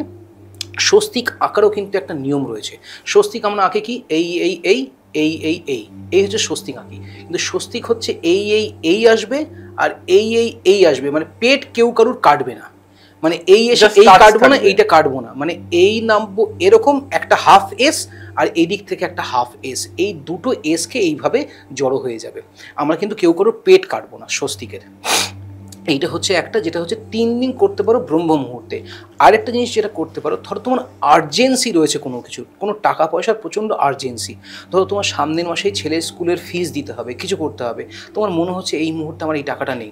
আমি আবারও বলছি, এরকম নয় কিন্তু তোমার সামনের মাসে মনে হচ্ছে কোটিপতি হয়ে যাই, আমি 1 কোটি টাকা লিখে দিলাম, সেইটা নয়। এটা কিন্তু তোমার সামনের মাসে কোনো একটা আর্জেন্সি রয়েছে বা সামনের সপ্তাহে আর্জেন্সি রয়েছে, এটা শুধুমাত্র আর্জেন্সির জন্য। ধরো তোমার 10,000 টাকা দরকার, তুমি একটা ওরকমই একটা অখণ্ড তুমি তেজপাতা নিচ্ছ, এই তেজপাতার মধ্যে যেটা করছো হচ্ছে তুমি জাস্ট ওই সংখ্যাটা লিখছো, ধরো 10,000, 5,000 বা 1 লাখ বা যাই হোক না কেন, আমি কোটির কথা বলছি না, যেটা লিখছো এইটা লিখে নিয়ে তুমি এটাকে রোল করছো, যাতে ভেঙে না যায় সেইভাবে রোল করবে। রোল করছো, একটা বড় ভালো একটা দেখে লবঙ্গ নেবে, যে লবঙ্গে ফুল আছে, এই লবঙ্গটাকে ওটাকে পিয়ার্স করছো। পিয়ার্স করলে, পিয়ার্স করার পর এবার তোমার যে কপুর দানি হোক বা যেটা তোমার দানি আছে, যেখানে তুমি নারকেল ছোবড়া জ্বালাও, এরকম একটা দানির মধ্যে তুমি তলায় আর কি ওই কপুর দিচ্ছ, তার ওপরে তুমি এটা দিচ্ছ, আর তার উপরে তুমি আরেকটা তুমি কপুর দিয়ে এটাকে জ্বালাচ্ছ। এই জ্বালানোর পর যে তোমার যে ছাইটা হবে, সেই ছাইটা কোনো জলাশয়ে গিয়ে ফেলে আসছো। এটা কতদিন? এটা একদিনই করো, একদিনই করো। যদি তোমার মনে হচ্ছে যে সেটা হচ্ছে না, তাহলে এইটা পরের সপ্তাহে ওরকম একটা দিনে করতে পারো, যেটা হচ্ছে আবার বললাম সোম, বৃহস্পতি বা শুক্রবারের মধ্যে একদিন করতে পারো। কিন্তু আর্জেন্সি যেহেতু তোমার দিন ওরমভাবে অ্যাজ দেখার দরকার নেই, তুমি তবুও বলবো শনি মঙ্গলবারটা বাদ দিয়ে করো, এটা আমি তোমায় অবশ্যই বলবো। যেমন তোমাকে আগের দিন একটা কথা বলেছিলাম, একটা কথা বলে দিই, সেটা হচ্ছে তোমায় বলেছিলাম যে বৃহস্পতিবারে টাকা দেবে না।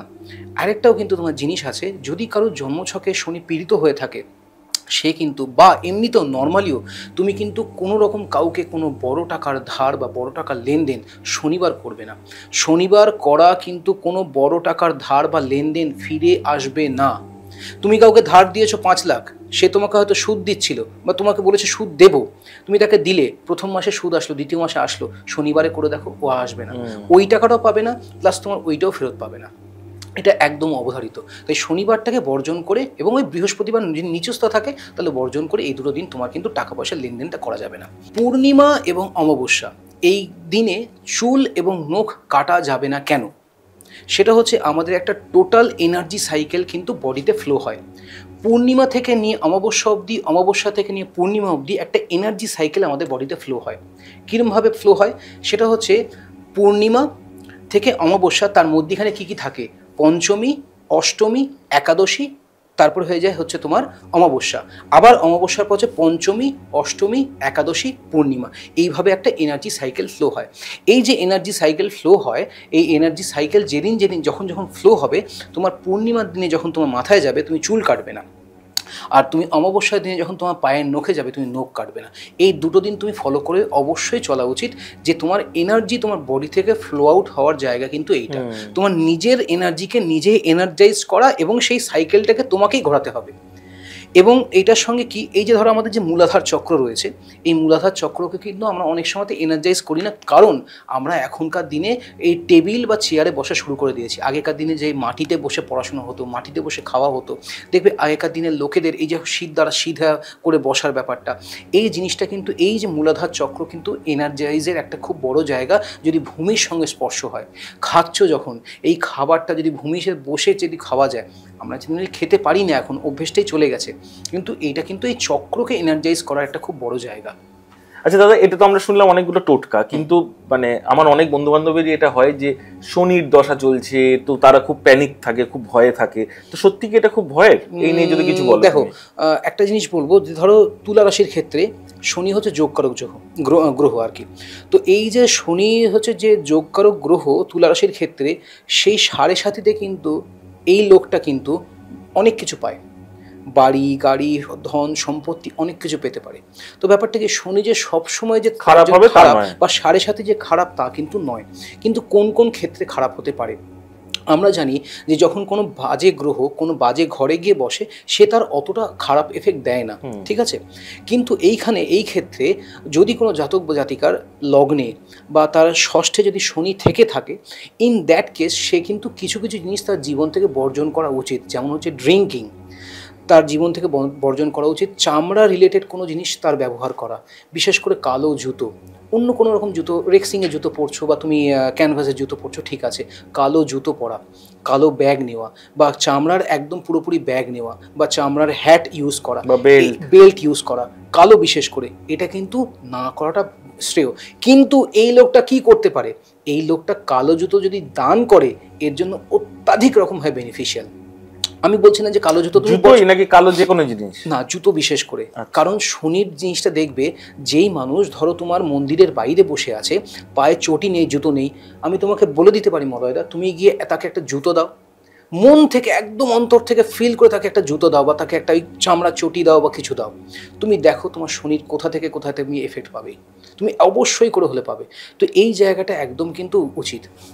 আরেকটা ছোট্ট জিনিস বলি যে এই বছরটা তো শনির একটা ট্রানজিট হয়েছে, 2.5 বছর বাদে হয়েছে, প্লাস রাহু এবং শনি অনেক কিছুই করাচ্ছে। চতুর্দিকে আমাদের যা যা চলছে এটা কিন্তু এই কনজাংশনের জন্যই হচ্ছে। এই বছরটা কোন কোন রাশির জন্য খারাপ অত্যাধিক রকমভাবে যেতে পারে বা কোন কোন নক্ষত্রের জন্য যেতে পারে সেটা আমি ছোট্ট করে একবার একটা টোটাল লিস্টে বলে দেবো। যেমন ধরো মেষ, সিংহ, ধনু, কুম্ভ, মীন, এর মধ্যে কিন্তু মেষের জন্য অত্যাধিক রকমভাবে খারাপ একটা ফল প্রদান করতে পারে যদি সেই শনি তো তার কোথাও ধরো পীড়িত অবস্থায় বসে আছে। তার সঙ্গে কোন কোন নক্ষত্র, টোটাল 27টা নক্ষত্র আছে, এই 27 নক্ষত্রের মধ্যে কোন কোন নক্ষত্রের জন্য খারাপ এবং কোন কোন নক্ষত্রের জন্য ভালো, যেমন অশ্বিনী, ভরণী, কৃত্তিকা, অশ্লেষা, মঘা, পূর্ব ফাল্গুনী, অনুরাধা, জ্যেষ্ঠা, মূলা, পূর্ব ভাদ্রপদ, উত্তর ভাদ্রপদ এবং রেবতী এর জন্য কিন্তু হচ্ছে খারাপ। এবং এই কটার মধ্যে অশ্বিনী, ভরণী, কৃত্তিকা পড়ে যাচ্ছে হচ্ছে মেষের জন্য, এটাও কিন্তু তাদের জন্য অত্যাধিক রকমভাবে খারাপ। রোহিণী, মৃগশিরা, আদ্রা, পুনর্বসু, পুষ্য, উত্তর ফাল্গুনী, হস্তা, চিত্রা, স্বাতি, বিশাখা, পূর্ব আষাঢ়া, উত্তরাষাঢ়া, শ্রবণ, ধনিষ্ঠা এবং শতভিষা, এই কটার জন্য কিন্তু আমার ভালো। তো এই যে ভালো এবং খারাপ যেটা বললাম, এটা যদি কেউ নিজের ছক দেখে থাকে বা যদি কেউ জেনে থাকে যে কার কোনটা নক্ষত্র, সে কিন্তু একবার ফলো করে দেখতে পারে। এবং আমি আবারও বলবো, মেষের জন্য কিন্তু অবশ্যই করে হলেও এই জিনিসটা কিন্তু বর্জন করা উচিত ছিল। বিশেষ করে এই যে তোমার সঞ্চারটা হলো, এই সঞ্চারের পরে কিন্তু মেষ রাশি বা এই যে কটা রাশি বললাম, মেষ, সিংহ, ধনু, কুম্ভ, মীন, এরা কিন্তু কোনো রকম চামড়ার জিনিস যেন কেনা বেচা বা চামড়া রিলেটেড কোনো কিছু যেন না করে, যে মানি ব্যাগ কিনে আনলাম, বেল্ট কিনে আনলাম, আমি কোনো কিছু চামড়ার জিনিস কিনে আনলাম, ব্যবসার জন্য সেটা আলাদা কথা, কিন্তু এটার জন্য নিজের জন্য কোনো ক্রয় করছো সেটা কিন্তু করবে না। অসাধারণ দাদা, ভীষণ ভালো লাগছে তোমার সঙ্গে কথা বলে, কিন্তু সত্যি আমাদের হাতে একদম সময় নেই, প্রোগ্রাম শেষ করতে হবে, কিন্তু যাওয়ার আগে তুমি ডেফিনেটলি আমাদের অডিয়েন্সকে একটা টোটকা দিয়ে যাও। এটা একটা বোনাস টিপ হিসেবে ধরতে পারো। আমাদের ব্যাপারটা হচ্ছে কি, পরীক্ষা যখন আমরা দিতে যাই, তো পরীক্ষা দেওয়ার আগে কিন্তু আমাদের অনেক প্রিপারেশন থাকে, কিন্তু পরীক্ষার হলে গিয়ে দেখবে সব ঘেটে খাওয়া হয়ে যায়। তো এই পরীক্ষার হলে ঢোকার আগে বা তুমি বাড়ি থেকে যখন বেরোচ্ছ, তো যেই দিনকে তোমার পরীক্ষাটা রয়েছে সেই দিনকে, এটা কি শুধু পরীক্ষার জন্য নাকি কেউ একটা ইন্টারভিউ ক্র্যাক করতে যাচ্ছে? ওটা তো পরীক্ষা, বা একটা বিজনেস ডিলের জন্য যাচ্ছে, ওটা যেটা তোমার পরীক্ষা। হ্যাঁ, আমি তোমাকে পরীক্ষা, কিন্তু এটা বেশিরভাগ রকম ভাবে তোমার স্টাডি রিলেটেড যদি কোনো কিছু হয়ে থাকে, আর ইন্টারভিউ, হ্যাঁ মানে ওই রিলেটেড আর কি, মানে পড়াশোনা রিলেটেড যদি কিছু থেকে থাকে তুমি করতে পারো আর কি। মানে বিজনেস ডিলটা এটা কোনো পরীক্ষা হিসেবে ধরা যায় না। তো তুমি এটা শুধুমাত্র ওই পরীক্ষাটা, মানে বাচ্চাদের এবং বড়রা, ধরো কেউ এসএসসি পরীক্ষা দিচ্ছে, কেউ এরকম কোনো পরীক্ষা দিচ্ছে বা কোনো আপগ্রেডেশনের কোনো পরীক্ষা দিচ্ছে, সেই ক্ষেত্রে কিন্তু তুমি এটা করতে পারো। এবং এটা করার জন্য যেটা করতে হবে সেটা হচ্ছে, তুমি সেদিনকে সকালবেলা উঠছো, তোমার মনকে একদম পরিষ্কার করছো, তুমি কিন্তু হ্যাঁ অবশ্যই করে বলবো, তোমার প্রিপারেশন যদি না থাকে কোনো মন্ত্র কাজ করবে না। তোমার যদি এইটা ভালো যে আমি একটা টোটকা পেয়েছি, আমি এই মন্ত্রটা আওড়াবো, আমি পরীক্ষার আগের দিন বলবো বা পরীক্ষার দিন বলে বেরিয়ে যাবো, আমি মন্ত্রে আমি সব লিখে দেবো, হবে না। তো এইটা তুমি করতে পারো হচ্ছে 3 বার। একটা হচ্ছে বাড়ি থেকে বেরোনোর আগে, যখন তুমি এক্সাম হলে ঢুকছো সেই সময়, আর খাতা তুমি যেই সময় নিচ্ছ সেই সময়। 3 বার তুমি এটা করতে পারো। তার সঙ্গে যেই দিনকে তুমি বাড়ি থেকে বেরোচ্ছ ওই নাসিকা কিন্তু চেক করে একটু যদি বেরোতে পারো, বা তোমার ছেলে বা মেয়েকে যদি করাতে পারে যে বা নাসিকা যদি বেরোয়, বা নাসিকা থেকে যদি কোনো হাওয়া বেরোয়, তাহলে কিন্তু সেটা খুব শুভ। তুমি যখন এক্সাম হলেও পা দিচ্ছ, তুমি যখন বাড়ি থেকেও পা দিচ্ছ, তখন যদি বাঁ দিকটা দেখো যে তোমার সেইভাবে যদি এফেক্টেড মানে ওপেন রয়েছে, তাহলে কিন্তু তুমি সেটা অবশ্যই করতে পারো। এবার তুমি মন্ত্রটায় চলে আসি একদম ডিরেক্টলি। মন্ত্রটা হচ্ছে ওং ব্রহ্মেন্দ্র রুদ্র কমলেশ দীনেশ চন্দ্র শাঙ্কেয় সমাজ মুখর্চিত দিব্য পাদাম দেবীম ত্রিলোক জননীম ত্রিগুণ স্বরূপাম ধ্যায়ামি নীলচিকুরাম তলিনাগ পুঞ্জাম। আমি আবারও বলে দিচ্ছি, ব্রহ্মেন্দ্র রুদ্র কমলেশ দীনেশ চন্দ্র শাঙ্কেয় সমাজ মুখর্চিত দিব্য পাদাম, এটা লাস্টে ম রয়েছে, দেবীম ত্রিলোক জননীম ত্রিগুণ স্বরূপম ধ্যায়ামি নীলচিকুরাম তলিনাগ পুঞ্জাম। এই মন্ত্রটা শুরু করবার আগে ওম এবং নিজের একদম অন্তর থেকে এটাকে কিন্তু তোমাকে বার করতে হবে। তুমি এই মন্ত্রটা যদি মুখস্থ করে নিতে পারো, বা যে বাচ্চারা আছে তারা যদি মুখস্থ করে ঠিক পরীক্ষার সময় এটাকে অ্যাপ্লাই করতে পারে, প্রিপারেশন মানে যদি আমি বলবো খুব ভালো প্রিপারেশন, কিন্তু সে একদম মানে ফ্রাস্ট্রেটেড হয়ে রয়েছে, আমি কি করব মানে এদিক ওদিক হয়ে রয়েছে, কনফিউজ হয়ে রয়েছে, সে কিন্তু এটাতে আমি তোমায় বলবো এটাতে কিন্তু সে ফল পাবেই। বাহ, ব্যাস। থ্যাংক ইউ দাদা। কিন্তু পরবর্তী এপিসোডে আবার তুমি সময় দিও আমাদের বন্ধুদের জন্য। নিশ্চয়ই। ভালো থাকবে।